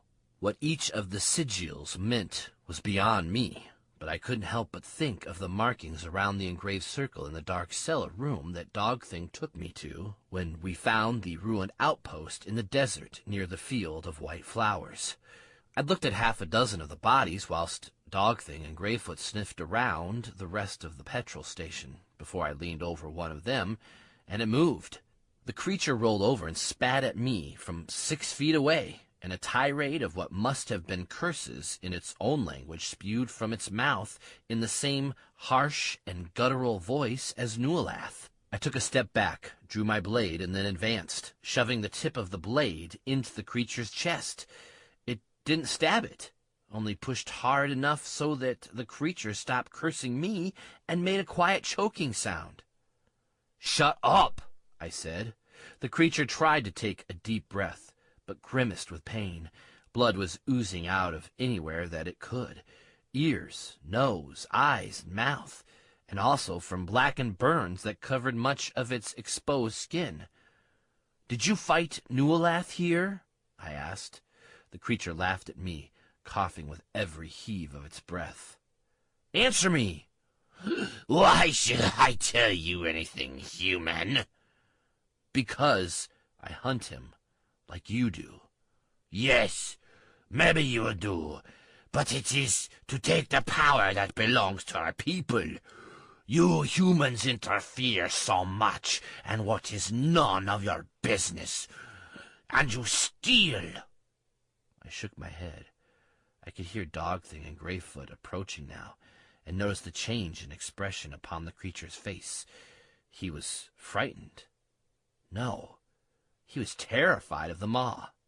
Dog Thing came to stand next to me, and the creature tried to move away. Please, Don't let it! I pushed the blade harder. What? Don't let it what? You don't like the maw? He shook his head, still choking. Please! They consume my kind! If they... I will not go to the sacred halls! Please! I had never seen this side of Nualath or Dahamir. Maybe they had somehow overcome their fear of the maw, or maybe they knew something that this unfortunate thing didn't. I knew what it did mean, though. Answer my questions, and I'll leave you alone. If you don't, I'll let them eat you. Dogthing snorted at this and bared his teeth. Greyfoot seemed to understand as well, and did the same. To me it was comical seeing such a small maw growling, but the effect was not lost on the creature lying at my feet. Yes, we fought Nualath. He has grown so strong now. We could not reach him before in his prison, but now he is free again. We may track him down. The power is not rightfully his, and it must be returned. But he had new icons. The one in chains, they are strong. We were not prepared.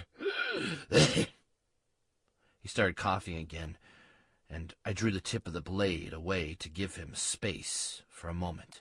You were trying to kill him, and so am I. I don't give a damn about some mystical fairy power that he has that you want back. I really don't care. His new icons, as you call them, are my family, and I want him dead and them free. Can you tell me how I can do that? He was staring up at me, puzzled. Humans lie, but you... I cannot sense a lie in your mind. I'm not lying. Tell me how to kill him. We tried for centuries, but he is too strong. Weapons seem to have no effect. You shoot him, and he laughs at the wound as it heals right in front of you. You must separate him from the icons, he said. The ones in chains. How? He apparently heals them, too. You must sever the link. He was coughing heavily now and struggling to speak. Blood poured from his mouth. How do I do that? Break the chains? No. The chains are merely bonds. The link is not physical. They must be separated in mind, or... if you do break the chains, you must either take them far away from him, or kill them. Then what? How? Tell me. I wanted to kneel down and shake him, but I knew it would do no good. It would only accelerate his death. Separate! I was too busy with these thoughts churning around in my head to even notice the creature's hands reach out to grab my blade, and I was quick enough to pull it away before I could react. He pulled the blade and impaled himself through the neck with it. I drew it back, but only aided him in his suicide. The blade swung out in a short arc and sliced the wound in his neck wide open. A few moments of coughing and a shudder, and the creature lay still. Nothing. I knew nothing that I didn't know already. I wanted to scream out loud, but just stood there, breathing slowly. I needed to keep calm and go on. A few minutes passed before I was ready. Let's go. I looked across the parking lot behind the petrol station at the glowing, crackling portal under the huge metal roof. That was where we were going. I started walking towards the glowing portal, staring straight at the picture of darkness beyond. I could see a wall of some sort through the hole, and on the wall's surface was a pattern like the one upon the floor in the desert outpost, and the tattoos worn by the dead that surrounded me. The sigils surrounding the pattern seemed to etch themselves into my mind, just as a bright sun leaves spots of lingering light in your eyes long after you look away from it. But when I was about 30 feet away, the crackling energy stuttered once and then disappeared. The huge hole that for a few moments had given me a glimpse of a dark place beyond simply vanished. The portal had gone. I didn't know what to do for a few moments. I had presumed that the portals would stay long enough for me to step through them. I had been traveling so fast all this time that I had completely forgotten that there was a chance that I may suddenly be stopped dead if one of the portals shut before I could travel through it. I looked around me at the bodies scattered on the ground, wondering how I was to carry on. I couldn't. That was it. My journey was over, wasn't it? After everything that I had been through, everything that I had discovered, the way to kill him, or at least the way to distract him long enough to separate him from my family, who were now his power conduits, I still wouldn't be able to find my family or Newlath. Greyfoot made a whining sound behind me. Here! I turned around and looked at Dogthing, who was now pawing at the body nearest to me.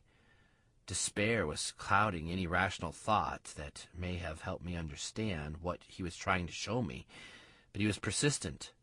Look! Here! I looked down, frowning at the body, and it took me a few seconds to understand. But then I saw it. Something so obvious about the dead body that I shook my head at my own stupidity and lack of observation. Around his neck was a metal chain, and attached to that was something that looked just like a compass.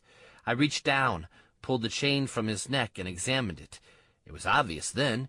They had to have traveled to this world somehow. These would-be assassins had to have had some way to follow him. The amulet was almost identical to the one that I had reassembled when I had been trapped in the corridor. It had the same polar markings, wrongly placed so that they faced backwards, the same multitude of many smaller markings, only the chain was different. "It's a portal key," I said. "Yes!" I smiled.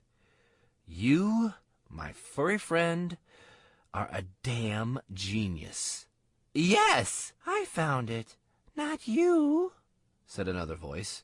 This one was softer and distinctly young and feminine. I turned to look at the pair of maw.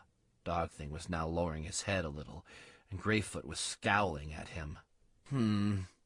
It was better when you didn't speak." I closed my fist around it and envisioned the pattern that I had seen on the wall through the portal that had just disappeared. I forced my mind to focus on those burning sigils, on the pattern that had stared back at me from the darkness.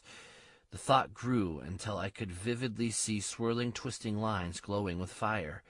Then I could feel a connection, and the air around me crackled with energy. Wait! I was in too much of a hurry to keep up the chase, and not thinking clearly. I had a key that could take me anywhere, open a door to any place in my memory, if I could just focus on it.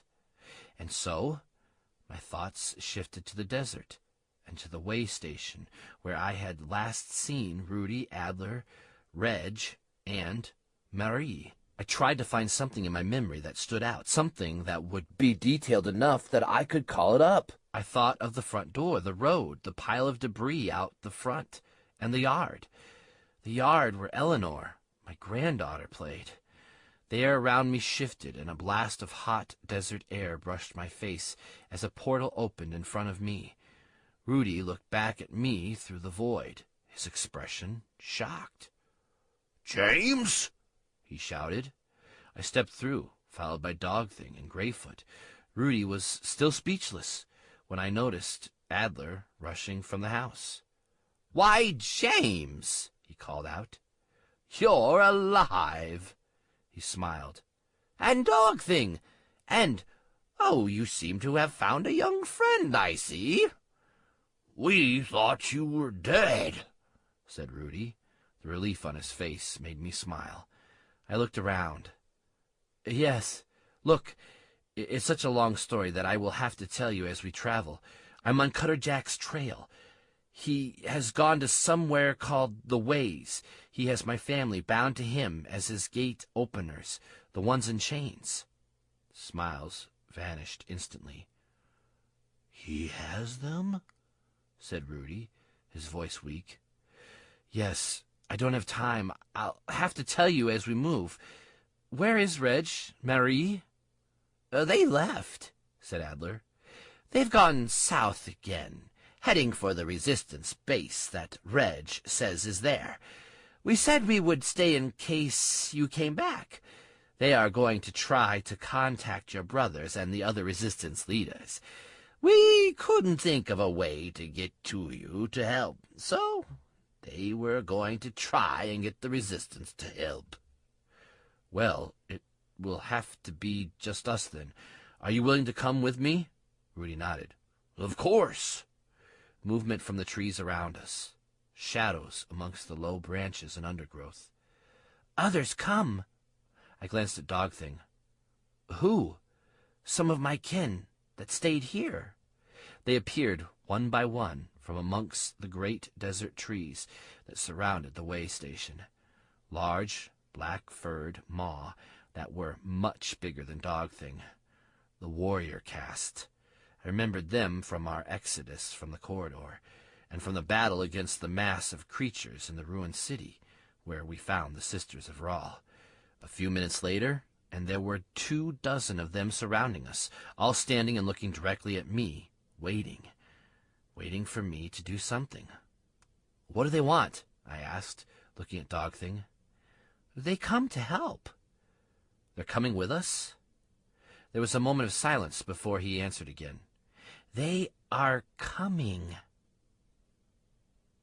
5 minutes later, and we were all standing in the place where I'd seen the glowing symbol. The portal was easy to open, and no one hesitated to follow me through. I'd had to wait a few minutes whilst Adler and Rudy insisted on dictating a note to leave for Reg and Marie. I wrote it down quickly and left it on the table inside the main building, right where we had eaten breakfast with Corey and his daughter. It had only been a few days ago, but it seemed like years had passed since then. I also took a moment to look at the backyard where I had spoken to Eleanor. Back then, I hadn't known that she was my granddaughter. I hadn't known her at all, but she had known me. I couldn't help but think again how strange, confusing, and upsetting it must have been for her to see her grandfather acting so distant and unknowing to her. I will make up for it soon, I thought. I will make up for it, and much more. And so we went, for the first time, into the ways. This place was special somehow, at least to Nualath and his kin, and maybe others. I didn't know why, but if Ellis had spoken the truth, then this had been the first place that Nualath had mentioned to his followers when he had escaped from the corridor. The very first thing his thoughts went to. I don't know what I had expected of the place, but what was there when we arrived was certainly not it. Darkness, I had expected. For a place that Nualath wished to return to, I couldn't picture anything but a dark place. It didn't disappoint me there. I was the first through the portal and stepped out onto a brick and cobble ground. The place was vast, or at least the first bit of it was. Brick walls with no windows rose around me, and into the darkness I lit my torch, the only one I had remaining, before I went through. And I was glad that I did, because there was only a very dim light in the place, and no indication of where the pale glow came from. Stairways, also made of brick, rose from the ground in many places, and led into corridors whose destinations were faded into the darkness. The ground was wet and moss-covered, and the brickwork cracked and broken. I walked forward to examine the brick wall in front of me, the one that bore the fiery symbol that had burned its image into my mind, the one that had allowed me to open the portal in the first place. I thought then that it was strange how the portal keys worked. I could open a door to almost anywhere if I could remember the scene vividly enough, or if there was a symbol, one of the fiery symbols, in my memory. When I held the amulet tightly, there were 1,000,000, or so it seemed, of these symbols in my mind, and many flashes of remembered images of places that I still couldn't identify. I could go anywhere I wanted to, and almost nowhere that I knew, instantly. After a few minutes, my friends and the black maw had joined me. The maw began to spread out around us, creating a perimeter of deadly black fur and teeth. They still made me nervous. Anything as big as a lion with black fur and a mouthful of teeth large enough to send an alpha male big cat running in fear, and nearly completely silent, was something to be fearful of. But they were my allies, and that gave more comfort than anything else I could think of. An armed division of resistant vigilance wouldn't make me feel as courageous as the maw did. Which way did they go, do you think? Asked Rudy. I don't know. We will find the trail. I nodded. The maw will track him, I said to Rudy and Adler. We waited there in the darkness whilst the maw drifted away, each of them sniffing the ground and darting around in the shadows just outside of the torchlight. I opened my pack and pulled out one of my few remaining tins of food, and sat on the ground eating. I would have to eat mushrooms soon. There was no doubt about that. But I was going to put that off until it was the last option. During mouthfuls of the drab-tasting stuff in the tin, I told Rudy and Adler everything that had happened so far. The bunker, Dahamir's death, finding the train station, and the remnants of what I believed to be Nualath's home in the corridor, my journey to Riverfall, and the ash-covered ruined world that followed. I told them about the exiles who left Riverfall and Ellis. I'd just gotten to the part about the bodies of Nualath's kinsmen when the growling noises erupted from the darkness.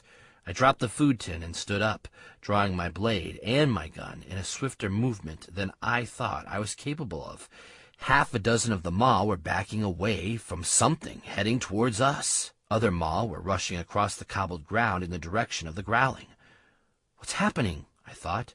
Movement in the tunnels. Something is coming. Greyfoot appeared from the murky darkness, running as fast as her tiny legs would carry her. Dogthing appeared for the briefest of moments, seeming to check that she had reached me, and then he joined the line of maw that was now a dozen strong, at least, and growing as others made their way back to the clearing. A few of them formed a perimeter around me, but most headed straight to the growling line of black fur.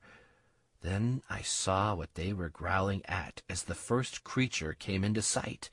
It was a massive, bristly nightmare. Long, spindly, hairy legs as tall as a man, maybe taller, struck out from a bulky body, from the center of which glared a multitude of bright, round eyes. There were hundreds of eyes. A spider of some sort, but one much, much larger than any that I had ever seen. This thing was the size of a car, and it was not alone. I could see the shadowy movement of several others as they slipped out of the entrances around us. One of the maw darted forward and gnashed with its teeth, growling louder at the nearest spider, but it jumped back quickly as a cloud of noxious green gas burst from the gaping mouth of the spider. The gas jetted forward, maybe 10 feet, nearly reaching the line of maw, but they quickly backed away. I looked around me and saw the massive spiders were already nearly surrounding us as they spread out around the cavern. One of the larger corridors, maybe 40 feet wide, was still visible, but the spiders were edging their way around, closing even that last gap. Very soon, they would have us in a trap. At my feet, huddled against me and staring at the same gap as I was Greyfoot. She made a soft, whining noise, and then looked up at me. She was still a frightened child. "Dogthing! To me, now, and tell your kin to be ready to follow me when I fire," I thought. "Yes." "Stay right by my side, little one," I whispered, kneeling for a moment so that Greyfoot could nuzzle my elbow.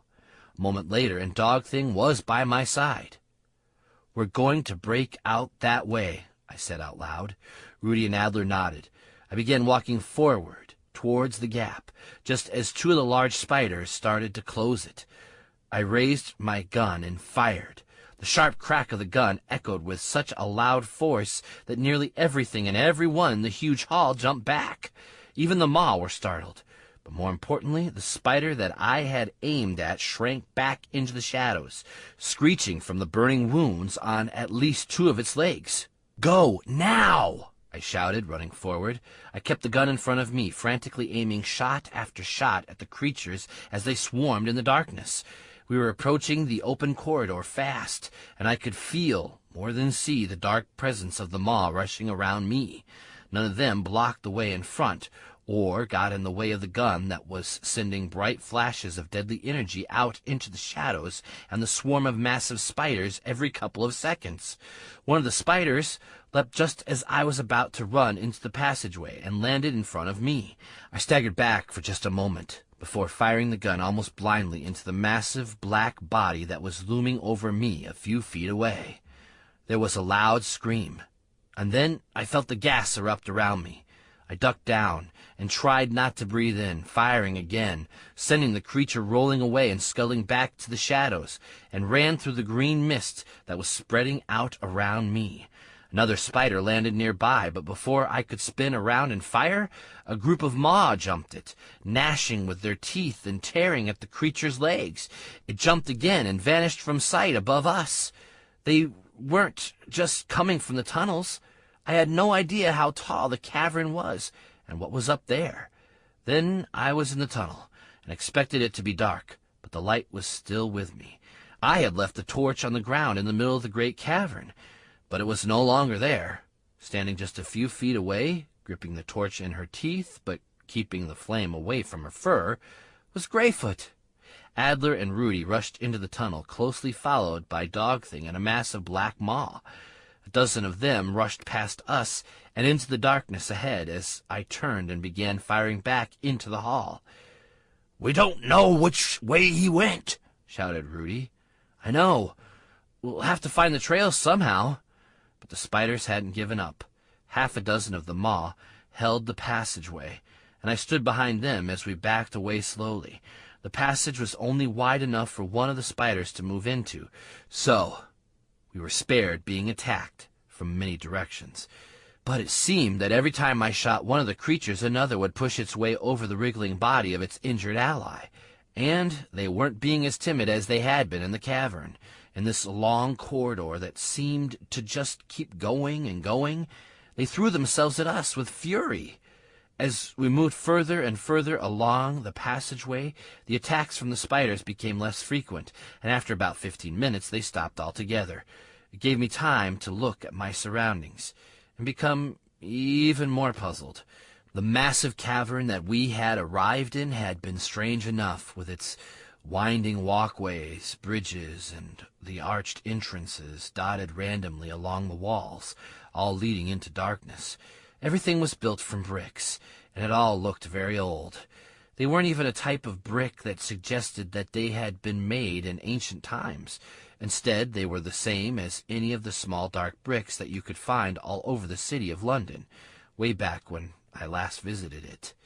What made the place strange was that the bricks did look old, as though they had been here for centuries, maybe millennia. In many places the walls were crumbling, and I could see behind the facade to smooth, hard, gray rock. The tunnels didn't even run straight. They twisted and turned and split at strange angles. Stairways went down or up into yet more darkness that the light from my now fading torch barely cut into. And always the passageways were nearly 10 feet tall and just as wide, and arched high in the middle. There were metal brackets placed at 20-foot intervals, but no torches. It was an endless maze of twisting passages. Sometimes, over the following hours, the passageway would break out into another cavern, and each time only the different shape of the vast opening gave us some clue that it was a different room, and that we hadn't just walked back on ourselves. I knew we wouldn't anyway. Dogthing was at the front of the maw, and had been the whole time, sniffing the ground and stopping at every intersection to decide which direction Newelath had taken. Then there was the symbol walls in each cavern. These were the strangest of all. They were built dead in the center of each cavern, up on a dais that was raised maybe 2 feet. The walls themselves were roughly 10 feet tall and the same width, and always in the center of the wall, identical on both sides, a symbol was carved into the rough brick work. Even though a lot of the walls and passageways had crumbled in places, these jet black-colored bricks were in perfect condition. Eventually I called for everyone to stop. I was exhausted and needed to rest for a few minutes before we carried on. I sat down on the step of the dais and watched as Adler attempted to examine the symbol wall, which wasn't very easy now that the light was gone. Of course, with the two ghosts, Rudy and Adler, glowing as brightly as they did, we weren't short of light, but it wasn't bright enough to see very far. "It looks like some kind of obsidian," Adler said, as he peered at the brickwork from a few inches away. "Obsidian?" asked Rudy. "What's that?" "Well, volcanic rock is the best description," replied Adler. "It's formed over a long period of time under extreme heat, and it's no small task to have collected enough for just one of these walls, let alone the many we have seen, let alone to have carved it into bricks, and then carved these symbols in it. Truly an advanced culture must have done this." Not advanced enough that they could use something other than bricks to build this place with, I said. Adler stepped away from the symbol wall. "Yes, a good point. But whoever built these passageways and these caverns produced the bricks by the millions, maybe even billions. Have you noticed that we have walked maybe 5 miles or more through these corridors, and there have been a dozen caverns in that time?" "It's an amazing place," said Rudy. "Just think, it must have taken years. And where is it even? I mean, where are we? Are we under the ground somewhere? We haven't seen any ways out." "Good question, my friend," said Adler. "We've walked 5 miles or more through endless passageways and twists and turns through many large caverns, and in each were countless other exits to what I can only presume is more caverns and more passageways, Yet no doors and no way out." "What was it you called this place, James?" The ways. That was what Ellis said Nualath had called the place when he overheard him talking to his minions, I said. And for a moment I wondered where Ellis had gone to, and whether he was still alive. Had he wandered out of the ruins and found how dead that world really was? And the exiles, had they also? "The Ways," said Adler. "A strange name." "Are the symbols for opening portals?" asked Rudy. I nodded. "They seem that way," I replied. "Whenever I look at one of them, I can feel it trying to burn into my mind and stay there, like some sort of bookmark. It's an odd feeling. I think if I tried, I could open a portal using one of them." Almost like they want you to open them?" asked Adler. "Like they have a will of their own?" added Rudy. Day 63. I don't remember the rest of Rudy and Adler's conversation. One moment I was sitting on the dais, and the next I was in a dream. I was stumbling through darkness, a pain in my head. No, the pain was burning in my eyeballs. All around me I saw glowing shapes, but nothing else. It was like seeing ghosts of blood red, with swirling wisps of vapor of some kind trailing behind them. Every few moments I would feel a burning pain in the back of my head, and everything would flash with a bright light. For the briefest slice of time, I could see everything clearly. Zombies and other creatures stumbled ahead of me, all heading in the same direction that I was moving. Other creatures that I didn't recognize also stumbled forward, their backs to me. In the distance I would see something moving fast, and the flashes of what might be gunfire. Then the pain would go, and one of those fast-moving figures would fall to the ground. After each time this happened, I would feel the dull ache in my eyes, and the pain would begin to rise again.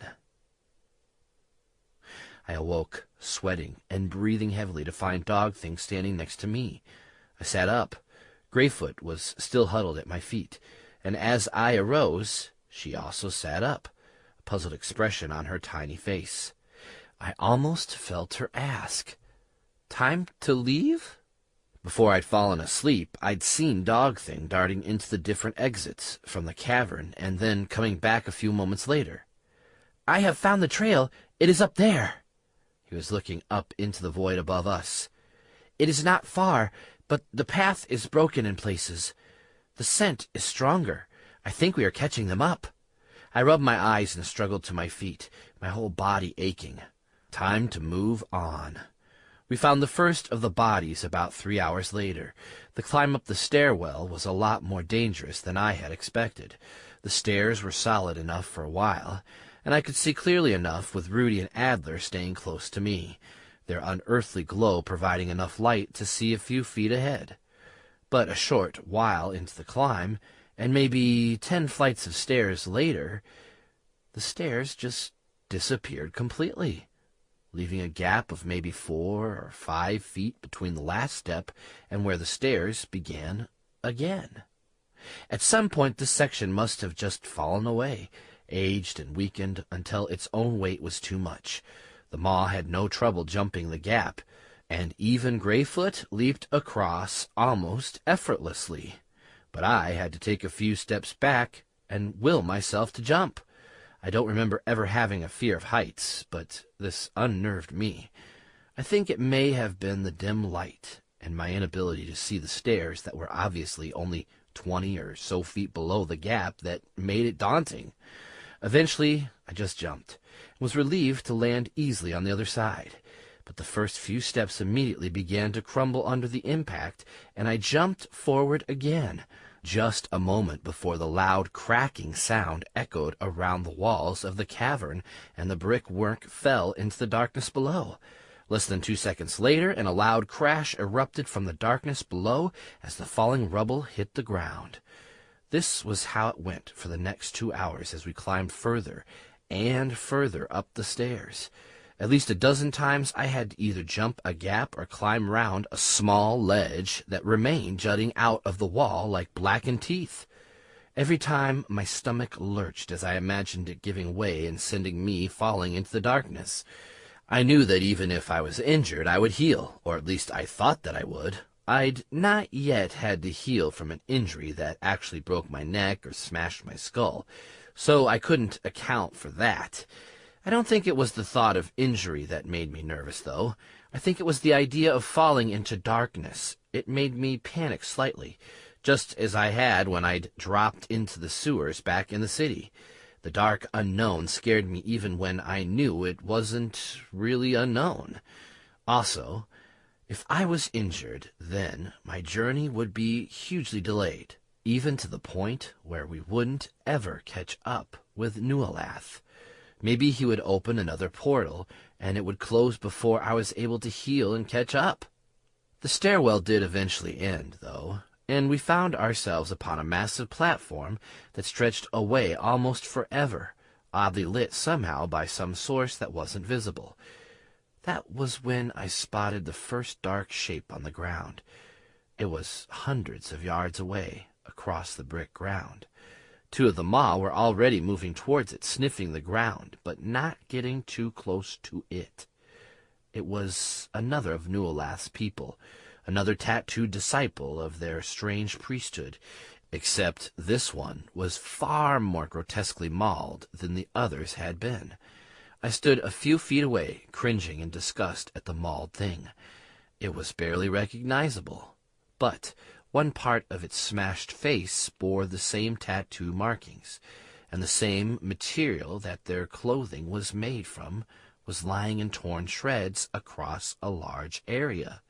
Rudy and Adler stood next to me, and Rudy was shaking his head. "It's like it was torn apart. Like..." I suddenly realized. Just like how you died, Rudy. He looked up to me, his face pale. How a glowing white ghost can be even paler, I don't know. But Rudy managed it now. Adler leaned over the mess.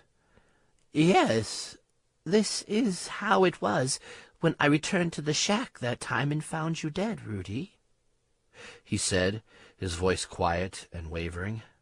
I knew that neither of my ghostly friends cared much about reliving their demises, and even less about how they had split up.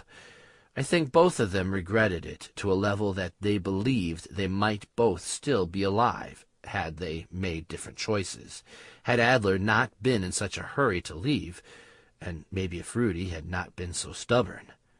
Killed by Nualath. I didn't repeat Dogthing's words to Rudy and Adler. There were more bodies as we moved on, each of them mauled in a similar way, and after we had passed maybe 20 of them, the carnage ended. Once more we walked across an expanse of open ground that was almost perfectly flat, but for the occasional broken patch of brickwork or an area covered with a blue, spongy moss. Then the maw were growling, and I moved quickly forward towards the noise.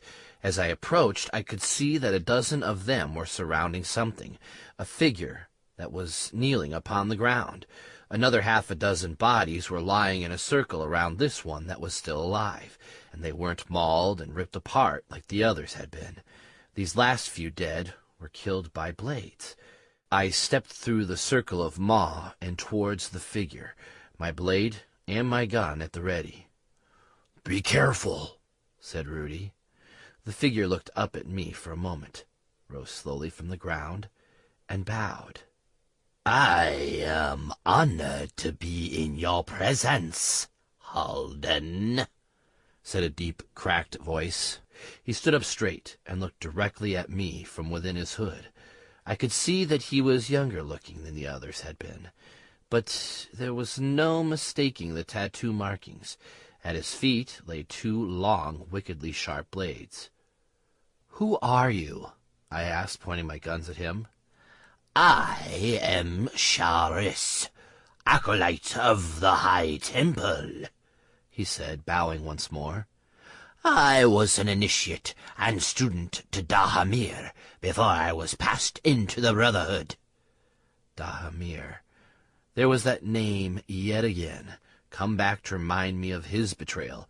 Even though he showed regret and helped me in his last breath, I wouldn't forget. I watched the creature. Creature?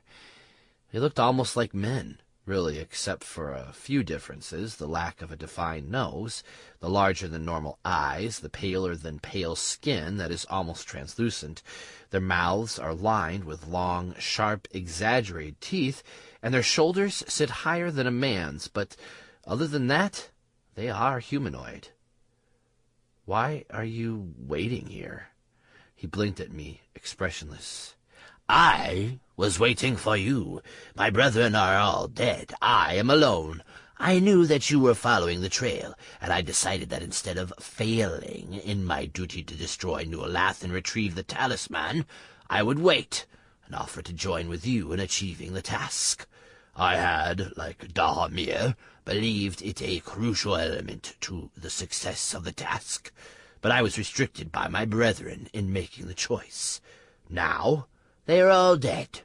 I have decided to curse myself to the unlife, and accept that as my fate for joining forces with an enemy, but I deem it a necessary sacrifice." He frowned. "Well, you can go right ahead and die with the rest of your people. I have no intention of teaming up with you." He nodded, and I turned, intending to move around him and carry on. I knew that the Maw would happily deal with him. "I expected that you would react as such." I stopped and looked back. "Really? Well, I'm pleased for you, though you're about to become Maw food." James," interrupted Adler. maybe we should talk to him first. "Maybe." I felt a twinge of anger rising. "For what? So he can lead us down some merry path and then stick me with a sword? Did you even listen to what I told you about Dahamir? I wouldn't trust any words that thing says." Adler went silent. which I thought was unusual. He'd never been one for backing down before now. But, James, It was Rudy this time. don't you think that he must have a good reason to wait for you?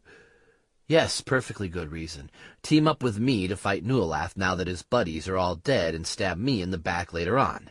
Am I right? I glared at Charisse. Yes, of course, he said. If you stand in the way of me taking the talisman back to my people. At least it seemed he was being honest. I don't want your damn talisman. I've never wanted it. You can take your damn talisman, stick it right where it's dark for all I care, if you even have one. And why aren't you dead like the rest of your freaky friends? Can you answer that? His face was emotionless. I am faster with a blade than even Nualath. My brethren were there to provide distraction so that I could make it past the barrier of protection that the icons provide him, and make the killing blow. I have failed twice. I laughed at this, though it was a shallow and empty laugh. You failed twice? Not much good at this, are you? You also have failed many times, even to the point of losing your kin to his will, he said, staring back at me. I wanted to feel angry at this, and I could feel a rage burning in my stomach, but the feeling sank. He was right. I stood there for a long while, just staring at him. I have spoken out of place. I apologize, he said, which took me aback for a moment. Our two races have warred for so long that I cannot help but dislike you intensely. The hatred is blood deep.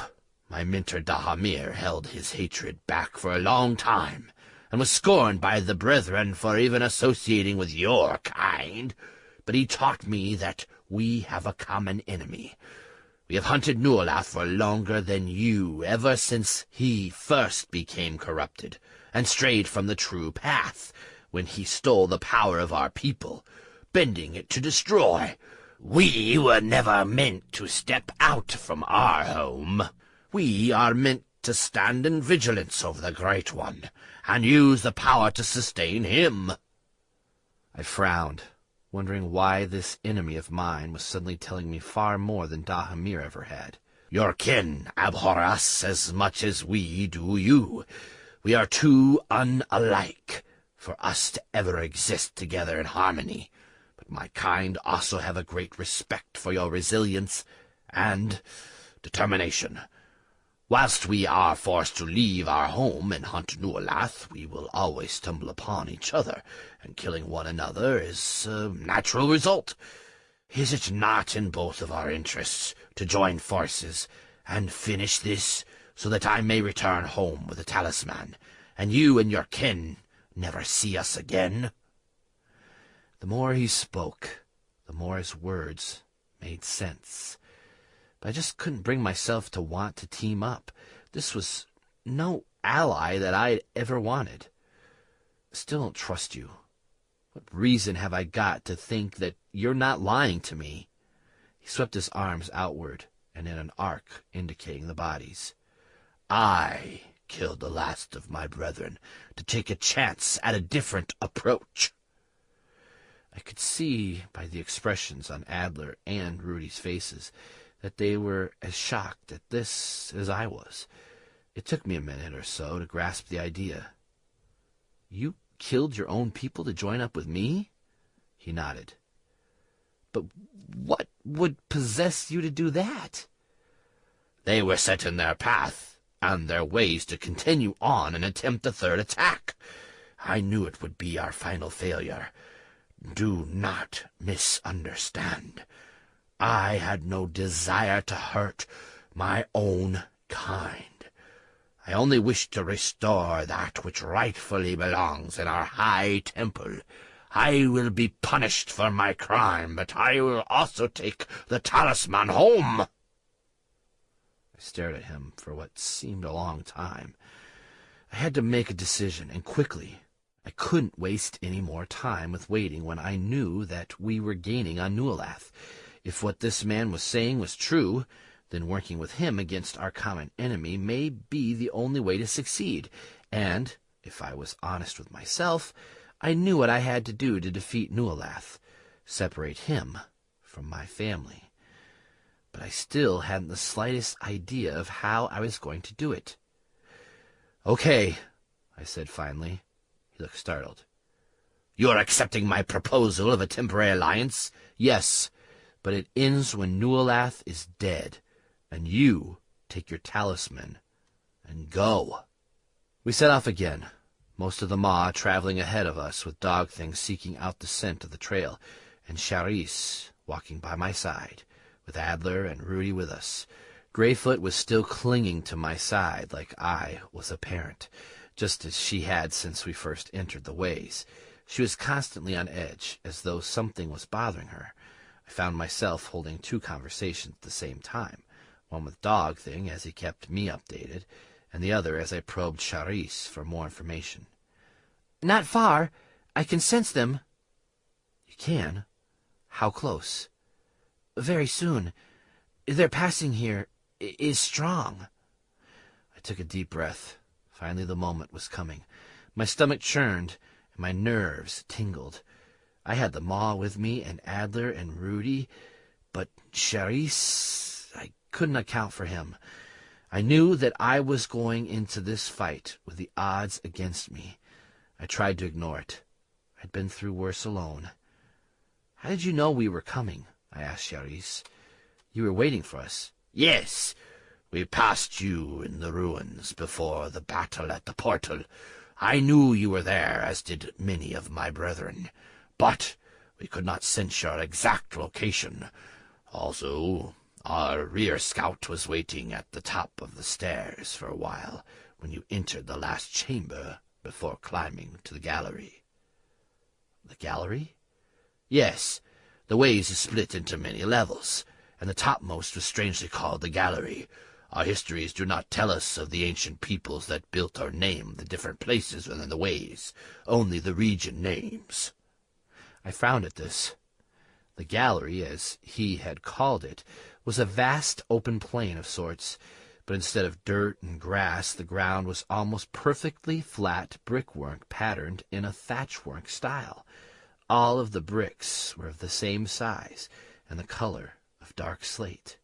A strange name to call such a strange place. "Your histories. How old is this place?" He shrugged. "No one knows that either, but our histories date back over 20,000 years through the names of the families that have held the high priesthood, and it has been here, almost unchanged the whole time. Many centuries ago it was mostly occupied by my kind, and was used as a way of traveling to many worlds, but it became less so after Nualath took the talisman. We still have the means to use the portals, as you know, but the ways has become a dangerous place, with many creatures that never belonged here now inhabiting the dark places." "It's pretty big, then, the ways." He laughed. I don't remember ever hearing Dahamir laugh, so the noise that came from Charisse was quite alien. It was a deep, booming sound that was barely comparable to a human's laughter.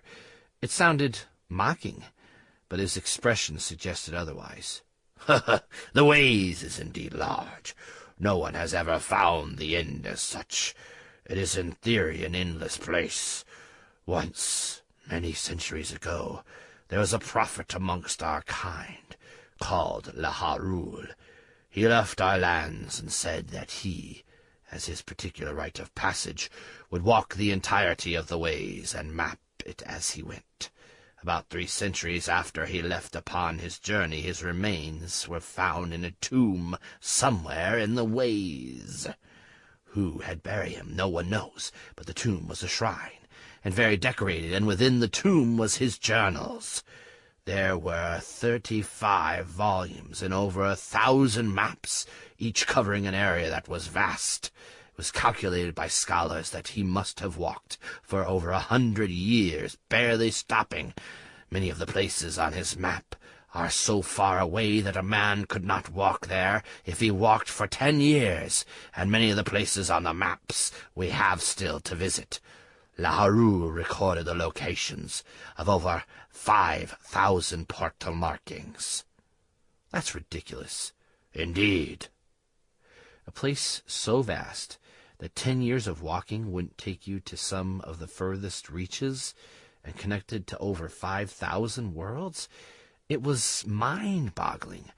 Charisse opened his mouth, about to speak again, but then he stopped dead. His expression changed to intense concentration. Do you hear that? I stopped, listening. I couldn't hear anything at first. Everyone stop! Listen! Far away, echoing through the halls and across the flat brick plain, came the very faint sound of a raised voice. And something else, something humming, an almost inaudible crackling sound. A portal? Asked Rudy. Is that what that noise is? He is opening another portal to leave here, said Adler. I looked at Charisse. I think, Halden, that if we are to catch up with and confront Nualath, it should happen here, where there are few creatures for him to throw against us, or twist to join the ranks of his minions. He has some still with him, but we have thinned their numbers out significantly. We should attack as swiftly as possible, surprise him if we can. We should run. Yes. I stared at my unlikely ally for a few moments, wondering if I was about to walk into my last fight, wondering if, by teaming up with Charisse, I had made one final mistake. But it was too late now. Are you ready? Yes. We ran. For what seemed like hours, we just ran, even though barely half a mile in the distance went by. The open brick plain that we had started on quickly gave way to rows upon rows of massive pillars that were 20 feet in diameter, and rose into the darkness around us. Had I not been in such a hurry to catch Nualath before he escaped from this place, and possibly got ahead of us one more time, I may have stopped to see the strange things that we rushed past on our way. But there was no time. I saw things that can't be explained easily, things that would have looked more at home in the corridor. There was a tree growing from the ground. Just before we reached the hall of pillars, the brickwork around it had just broken and fallen back as the monstrous thing had pushed its way up, and this was like no tree that I had ever seen. There was no end to it, and it rose up into the darkness, promising to just keep on going. The trunks of the tree must have been 100 feet wide, and the roots that stuck up from the ground were taller than I was.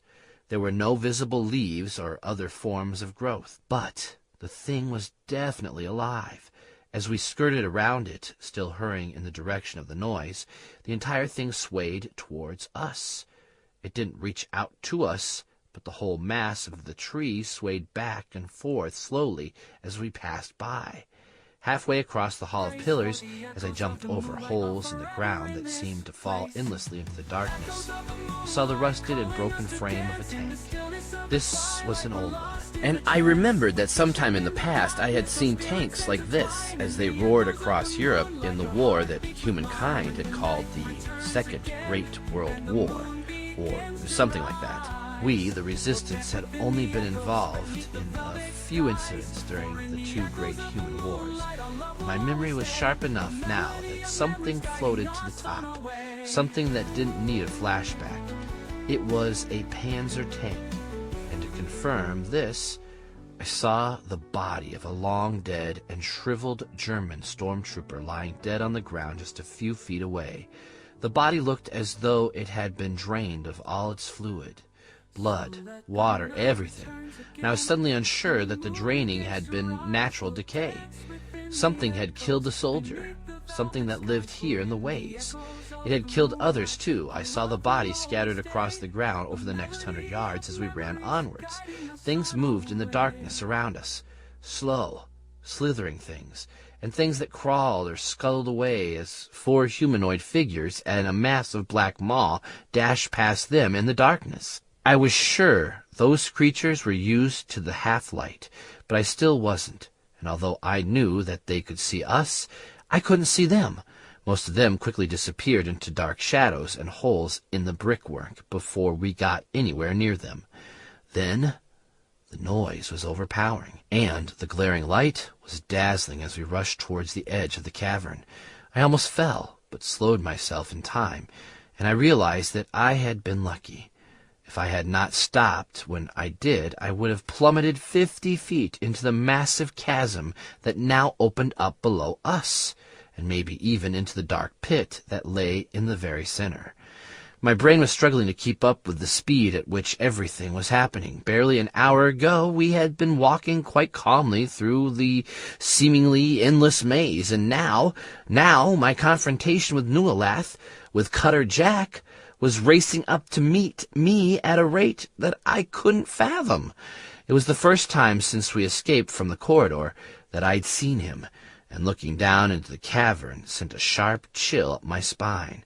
In the middle of the deep circular chasm was the same sort of portal sign platform that I'd seen a few dozen times already, one of apparently thousands in this endless maze of bricks, except this one was alive. A bright halo of flickering, crackling power hovered in the air just in front of the brick wall that held the sigils that identified the location the portal would lead to, and that was the first thing that burned into my mind.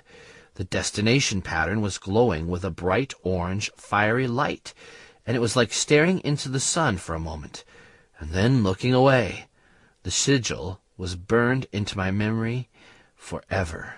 The second thing that grabbed my attention, and the thing that sent the chill into me, was Nualath himself. He was standing about 30 feet away from the burning portal, arms raised, power flowing from his hands to the portal as he charged it up, ready for use. Charged it up using the force drained from those who surrounded him. My wife, my daughter, and my son-in-law, Andre. My family. There was one other, but I didn't see that one. He or she was unimportant to me. It was a moment of realization that I will never forget my whole life. The faces were the same, but different. Instead of being the healthy people that I had once known, the gaunt figures that stood a few feet from Nualath, shackled in those chains, were but shades of what I remembered. Their eyes were glowing as brightly as the portal. Their skin was tight and stretched over almost skeletal features, and they seemed less alive than the zombies that stood motionless around them. A rage emerged from somewhere within me in an instant. I was willing to launch myself off the edge of the chasm to get down there, even though I knew that the fall would kill me. I didn't have to. One quick glance told me that there was a winding stairway leading from about 20 feet away and curving around the entire chasm until it reached the ground. I ran, and with me ran the maw and dog thing. But even though I was fueled with rage, there was one running ahead of me, Charisse. He was much faster than I was, and as I almost flew down the stairway in my hurry to reach those in the center of the chasm, he still gained speed and pulled away.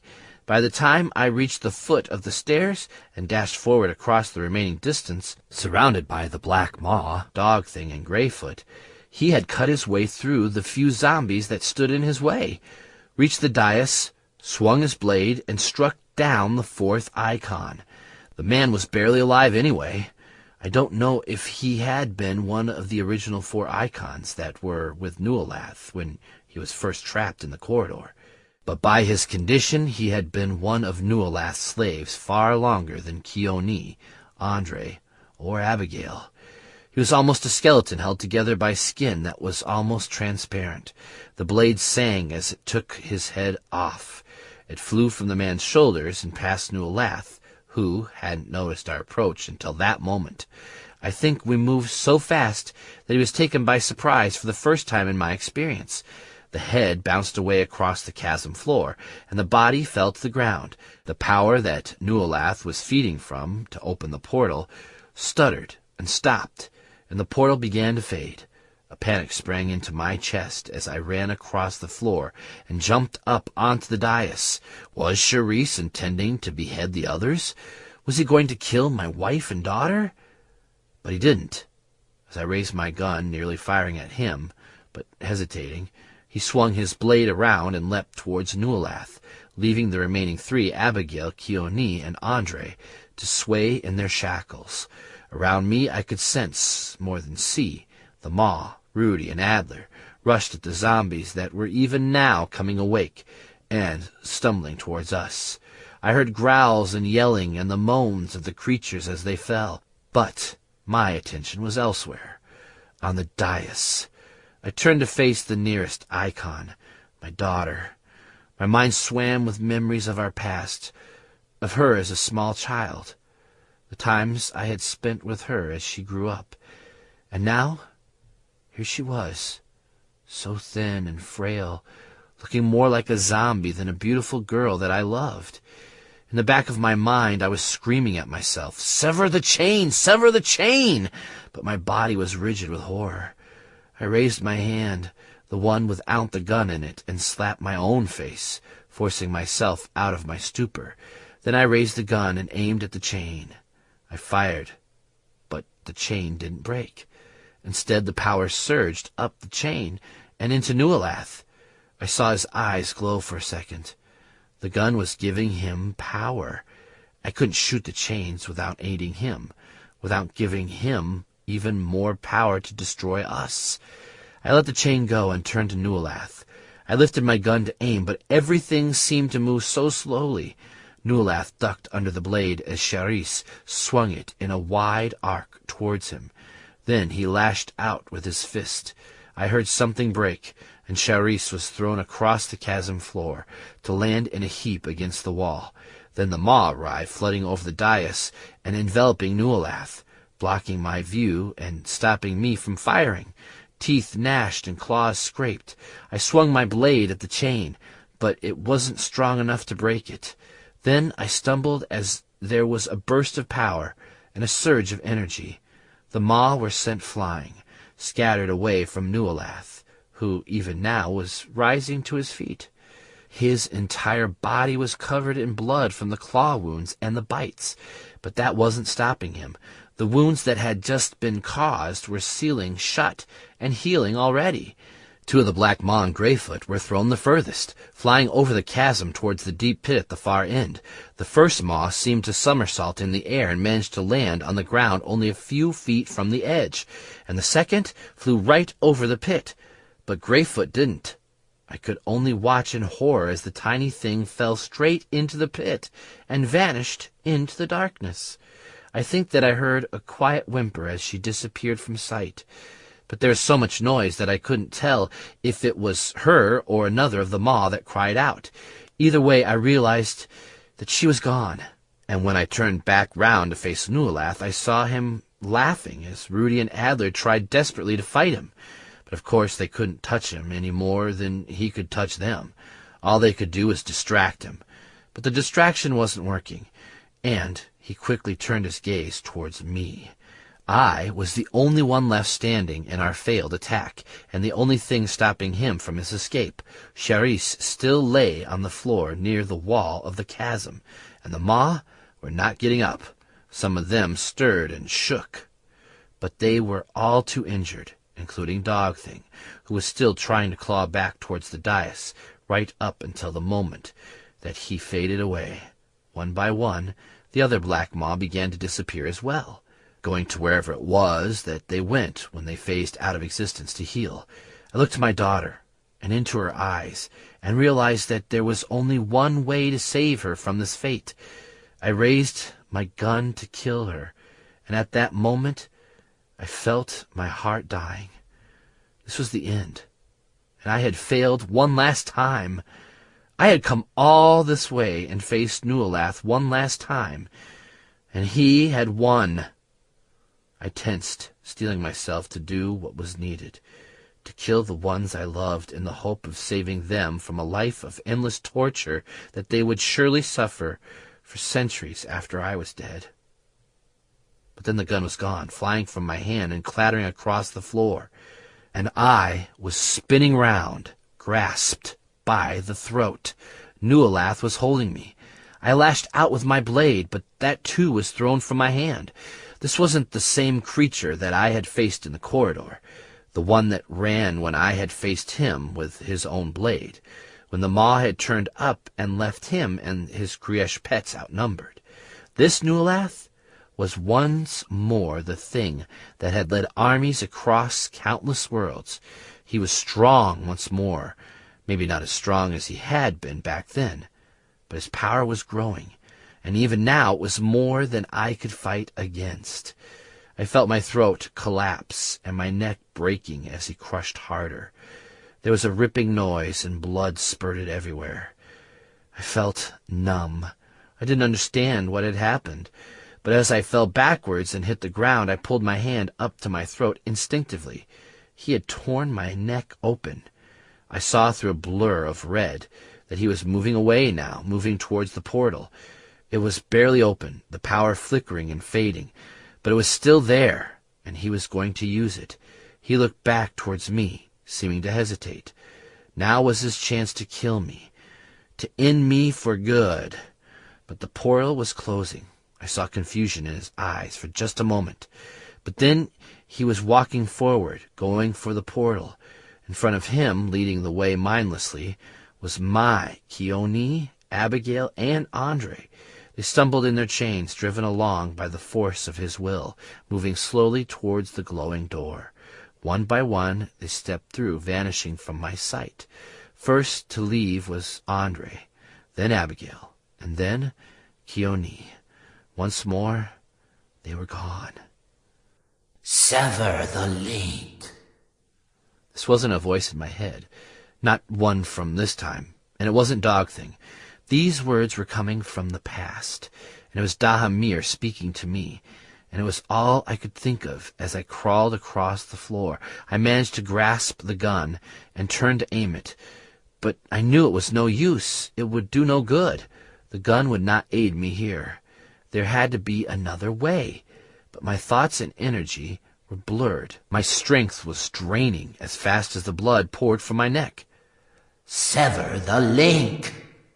This time it was Charisse speaking in my head, his voice echoing from merely hours ago. Nualath was stepping forward now, his foot disappearing into the portal, vanishing from this place to somewhere where I knew I would not be able to go. I had maybe a minute before the lack of breath in my lungs and blood in my veins sent me into a coma that I somehow knew I would not recover from. Sever the link. The voice was that of the acolyte, lying dead in the petrol station, the one who had ended his own life on my blade. How? How could I sever it? There was no way. All I could do was, "It's time to close it now." Dogthing. His words echoed back to me from the moment that we escaped from the corridor. Nualath had been running at us across the bridge, across the scaffolding platform, with his Kriesh pets thundering along behind him. I had seen the fear in his eyes then. It's time to close it now. Dogthing's voice came back to me and triggered something in my mind. The words I was hearing him speak from the past made me realize how this could be done. The door, the portal. My family were on the other side, and Nualath was still stepping through it. Only one foot, and part of his leg was through.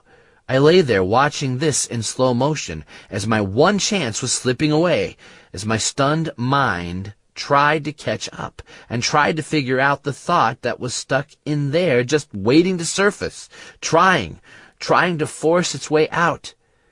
It's time to close it now. Then it came. The key. I had the key that I had taken from the body of the man at the petrol station. I had to use the key. I had to close the door. I reached into my shirt and felt for it, and was rewarded as it almost leapt into my hand. I had somehow known exactly where it was. Nualath was halfway through the portal now, and slowly, so slowly moving away. I grasped the amulet tightly and willed with every part of my being, calling out to the door to obey me. "Close! Close!" And it closed. One moment there was a bright, blazing light, and the next it was gone. Only traces of the power crackled across the ground and spidered along the chasm walls. I was barely able to see what came next, but the little remaining energy from the portal discharged into the ground and gave off enough of a glow for me to see Nualath fall to the floor. No, it was only half of Nualath that fell to the floor. The door had closed, and he had been sliced in two. He was finally dead. And in a few seconds, I would join him. My throat had been ripped open. I couldn't breathe. Blood was everywhere, and I could feel it pouring from the wound. I knew that I had but seconds before that, and the pain overcame me. I may well have A17 running through my veins and would probably recover. Maybe. But how long would that take? If my body drained of blood, would it ever recover? I realized that I needed to speed it up, and fast. I needed to do one last thing before I passed out into unconsciousness. I rolled over onto my back, trying to ignore the arc of blood that splattered across the ground, and pulled my backpack away, spilling the contents across the floor. I grabbed the small case that was on top of the pile, the one that I had found in the bunker. I fumbled with the latch, feeling my head swim, and the world also spin around me. But I was able to open it somehow. Open it and grab the injector and one of the small tubes. I fumbled with them both, my body threatening to just give up, but I managed to push the capsule into the injector. Lifting it to my arm was the hardest thing I have ever attempted to do. As the blood was leaving my body, I was becoming weaker by the second, and this last thing seemed to take every bit of will left in me to achieve. Finally, I rammed the needle into my arm and pushed down, feeling a burst of pure relief as the world slipped away from me. Day 64. I don't know how long I was out, but I did wake up. I couldn't move my legs and had to drag myself around. Rudy and Adler were trying to help, but they couldn't touch anything, couldn't help me at all apart from encouragement.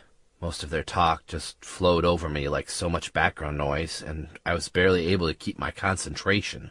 The injection must have worked, for now my throat was healing at an incredible rate, and I could breathe again. It seemed that a lot had happened since I fell unconscious, and I had been unconscious for quite a while, though neither Adler nor Rudy could make a guess. Charisse had gone, as was Nualath's remains. I'd suspected that he wouldn't stick around for very long when he had what he came for, his precious talisman. "He woke up maybe an hour after the battle ended," said Rudy. "He went over to Nualath's body, and, he cut out his heart," said Adler, seeing that Rudy was struggling to speak. Rudy nodded, and Adler took over. "We tried to persuade him to help you, to try and give you another injection, but he would not," said Adler. "He was too intent on his goal to help," said Rudy. "But in the end he gave up after we badgered him endlessly. He opened the portal and brought back your wife, your daughter, and the man." "He injected them with the same thing that you had used," said Adler. "We didn't know what it was, and we argued with him, but he wouldn't listen. He was acting as though we weren't even there." "Then I realized why he was hurrying," said Rudy. "None of the Maw were there. They were all still phased, but if any did come back, they would stop him immediately. They would pin him down." "So he took the heart," said Adler, "pulled the key from your neck, and opened the door again. He also took Nualath's key. He left, leaving us no way to get out. I almost went to follow him, to try and persuade him to at least leave one key behind, but I knew that if I did he might close the door, as he did in the end, and I would be trapped wherever he was going. They both stared at me. I could almost feel the empty place near my chest where the key should be. "But then he was gone," said Rudy. "And we knew that when you eventually woke up, you would have no way to get back out of here." Adler knelt down by my side. "I went back to the other ones, Charis's people. I went to check if any of them had a key. None of them did. I also tried to find my way back to the place where we first came into the ways, but I nearly got lost and spent hours just trying to get back here." I was listening, but my attention was on the 3 people who lay next to me as I held them in my arms. My wife, Abigail, my daughter, Keone, and Andre, the man who had married my daughter and was father to Eleanor. They were all still alive, and I couldn't believe that it was so. They were all still breathing, and the injection that Charis had given them was working even now. They were regaining some color and breathing and starting to look less frail. Somehow, I didn't care that our situation was bad, that we may be trapped in this endless place. I had them back, and they were alive. "We'll find a way out of here, James," said Adler. "We will." "Yes, we will," said Rudy. I just nodded. I physically couldn't speak. I had my family back, and Nualath was finally dead.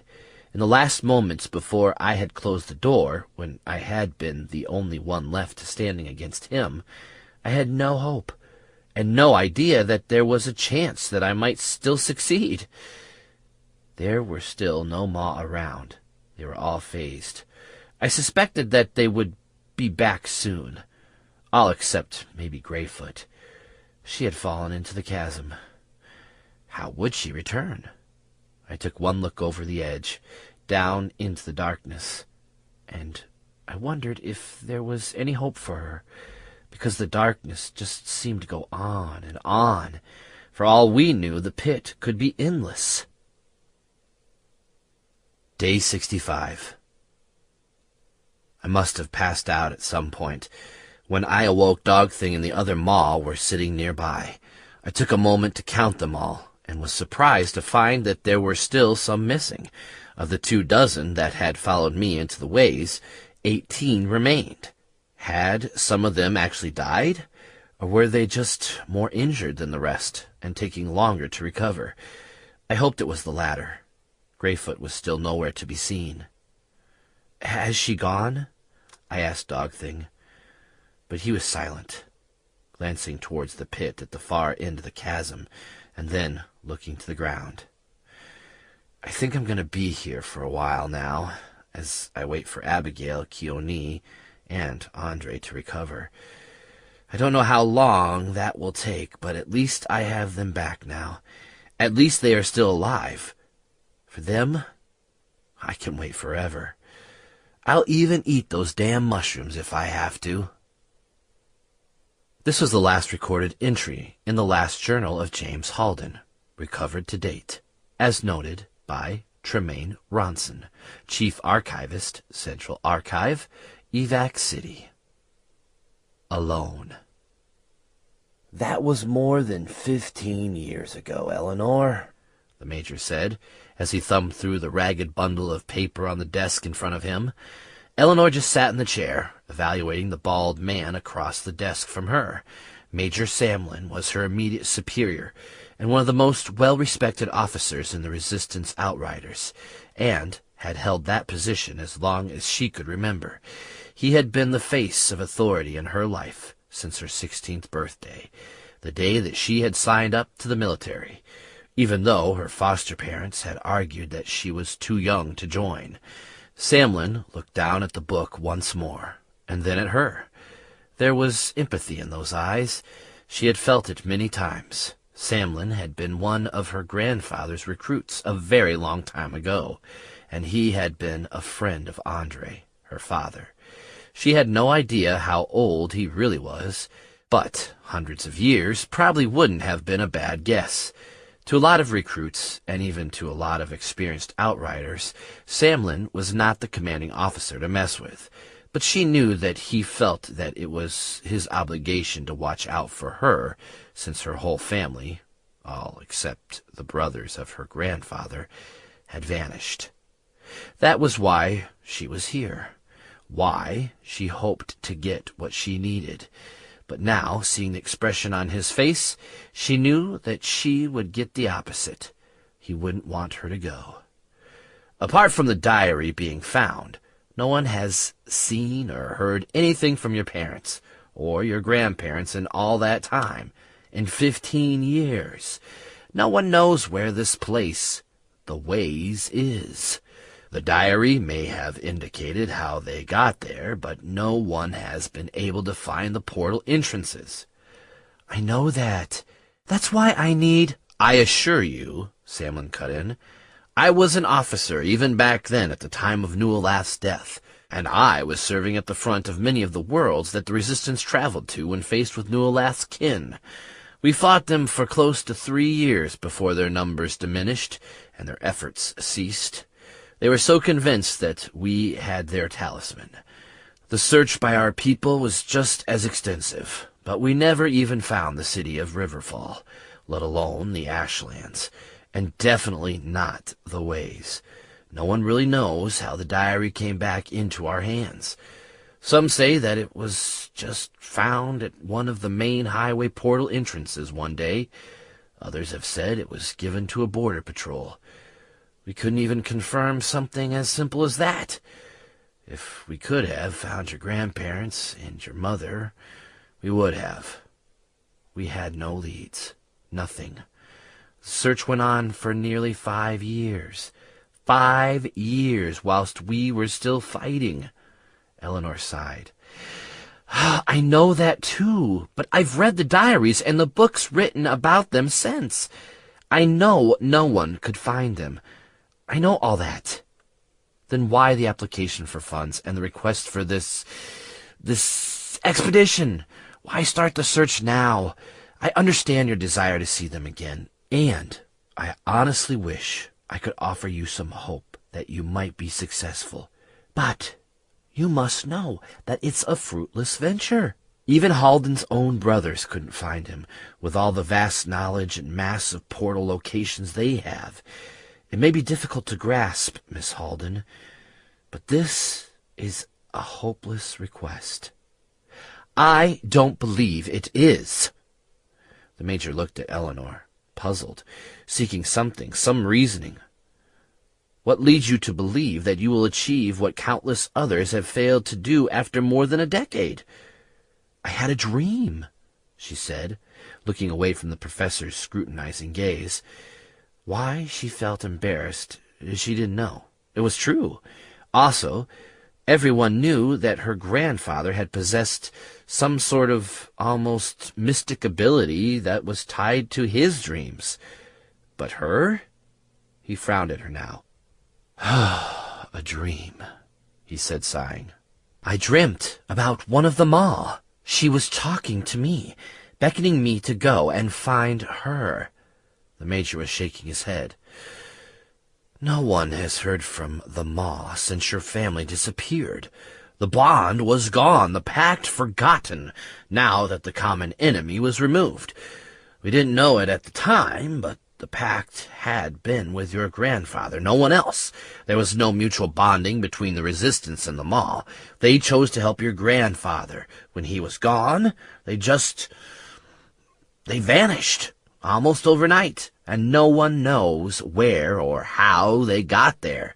They certainly didn't go back to their homelands. People looked there. She says the Horde are gathering again, that they are already preparing to rampage across a distant world. And yet, none of the Outrider clans have seen anything like that. We spent a decade just clearing up, and this Maw She speaks to you in your dreams?" Eleanor nodded, her heart jumping a little. Maybe she was winning him over, just a little, she thought. "Yes, she says that she can guide me, but I have to find my way to the corridor first.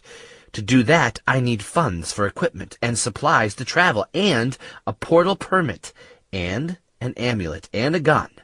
She says that she can help me to find what happened to my parents and my grandparents, and that they may still be alive." But his expression was too skeptical. Eleanor sat silently looking at Samlin, certain now that she was facing the same brick wall she had faced when she approached her great-uncles, the brothers of James Halden, positive that she would have to gather the resources herself somehow, and knowing that they were all available if she was willing to steal them. "I'm sorry, Eleanor. You're an excellent soldier, and one of my best shooters. From what I hear, you may have inherited that ability from your mother. I don't see how I can discharge you indefinitely and assign funding to let you go off on some pointless expedition. Did you approach your great-uncle, the colonel? Did Joshua have anything to say on the matter?" She nodded. "Yes." He said no. The major sighed, stood up, and went to look out of the window. "I wish I could say yes, but I can't. You need something far more solid as evidence than a dream. How does this Ma know that they may be alive? How are you so sure that this voice in your head is even a Ma?" "I'm sorry, but the answer is no. I think you should return to your quarters now." Eleanor stood up and pushed the chair away. "Thank you for hearing my request, sir," she said, standing, saluting, and then leaving the office. As she walked down the hallway, heading out of the building and back in the direction of her barracks, Eleanor felt inside her pocket, her hand grasping the letter of resignation. She couldn't believe that not one of them was willing to let her try, even with the knowledge of her grandfather's connection to the Ma. He had dreams like she did. Everyone knew that. There were far too many accounts from witnesses to make that a fable. And if he could do it, then why was it such a far-fetched idea that she could too? What evidence did she have? Why should she need evidence? They would have believed anything that came out of her grandfather's mouth, no matter how strange and improbable it was. She thought of the Ma that spoke to her every night in her dreams, and had done quietly for years, trying to reach her. So quiet, almost imperceptible, until one day, when she was about 15 years old, 5 long years ago, she had opened her mind just a little more, enough to hear the voice that she had known had been there talking to her all along. "If you will help me, then I can help you to find your parents. And the James man, I know where they went." "Where did they go?" "Further into darkness, deeper into the ways. They went to fight the greater power." "But where are the ways?" I cannot describe. Come to me. I'm trapped. I've been trapped for so long. Help me escape, and we will go where they went. We will track them, and open the doors, and track them, and open the doors again and again, until we find them. We will find them together. Come to me, Eleanor." "How do you know my name?" "It was the name that the James man spoke of, and the one that Dog Thing told me that I must seek out when he was teaching me how to use the way of the mind speak. He taught me that I must find the one for me. I must find the one whom I am meant to join with. He said that there was a girl who could see like the James man saw. He said that she was very little, but she would grow and become strong like her grandfather. That was you." "But how did you find me? How did you find me in my dreams?" "There are no places in the Fays. There is no distance Only the ones who are there and the ones who are not. Only the minds and the voices. When you sleep, Eleanor, sometimes you drift into the phase, just like the James man did. If you try hard, one day you will be able to speak into the phase even when you are awake. I will. I'll be able to do what my grandfather did? Yes, but you must first find me. Will you find me? I cannot come back from the phase, or I will die from the fall. I think there's something below, something that is dark, like a void. I think it is a thing that destroys. If I fall into it, but you could help me. You could stop me from falling. Yes, I want to help you. I've been stuck here for so long. I want to help you. I will help you. Thank you. But where do I start? How do I find you? I don't know how to get to the ways. No one ever has since my family went there when I was just a child.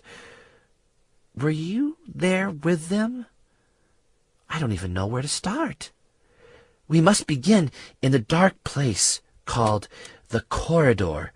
Can you make it to there?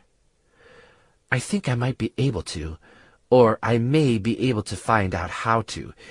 I will find it, but they locked it up. I'll have to find a way in. Then you must start your search, but you must learn much more and grow stronger before you can come here. You are only a child still, but soon, you will be strong. Learn everything you can, and then one day you will be able to help me, and then I can help you find your family. What's your name? Greyfoot.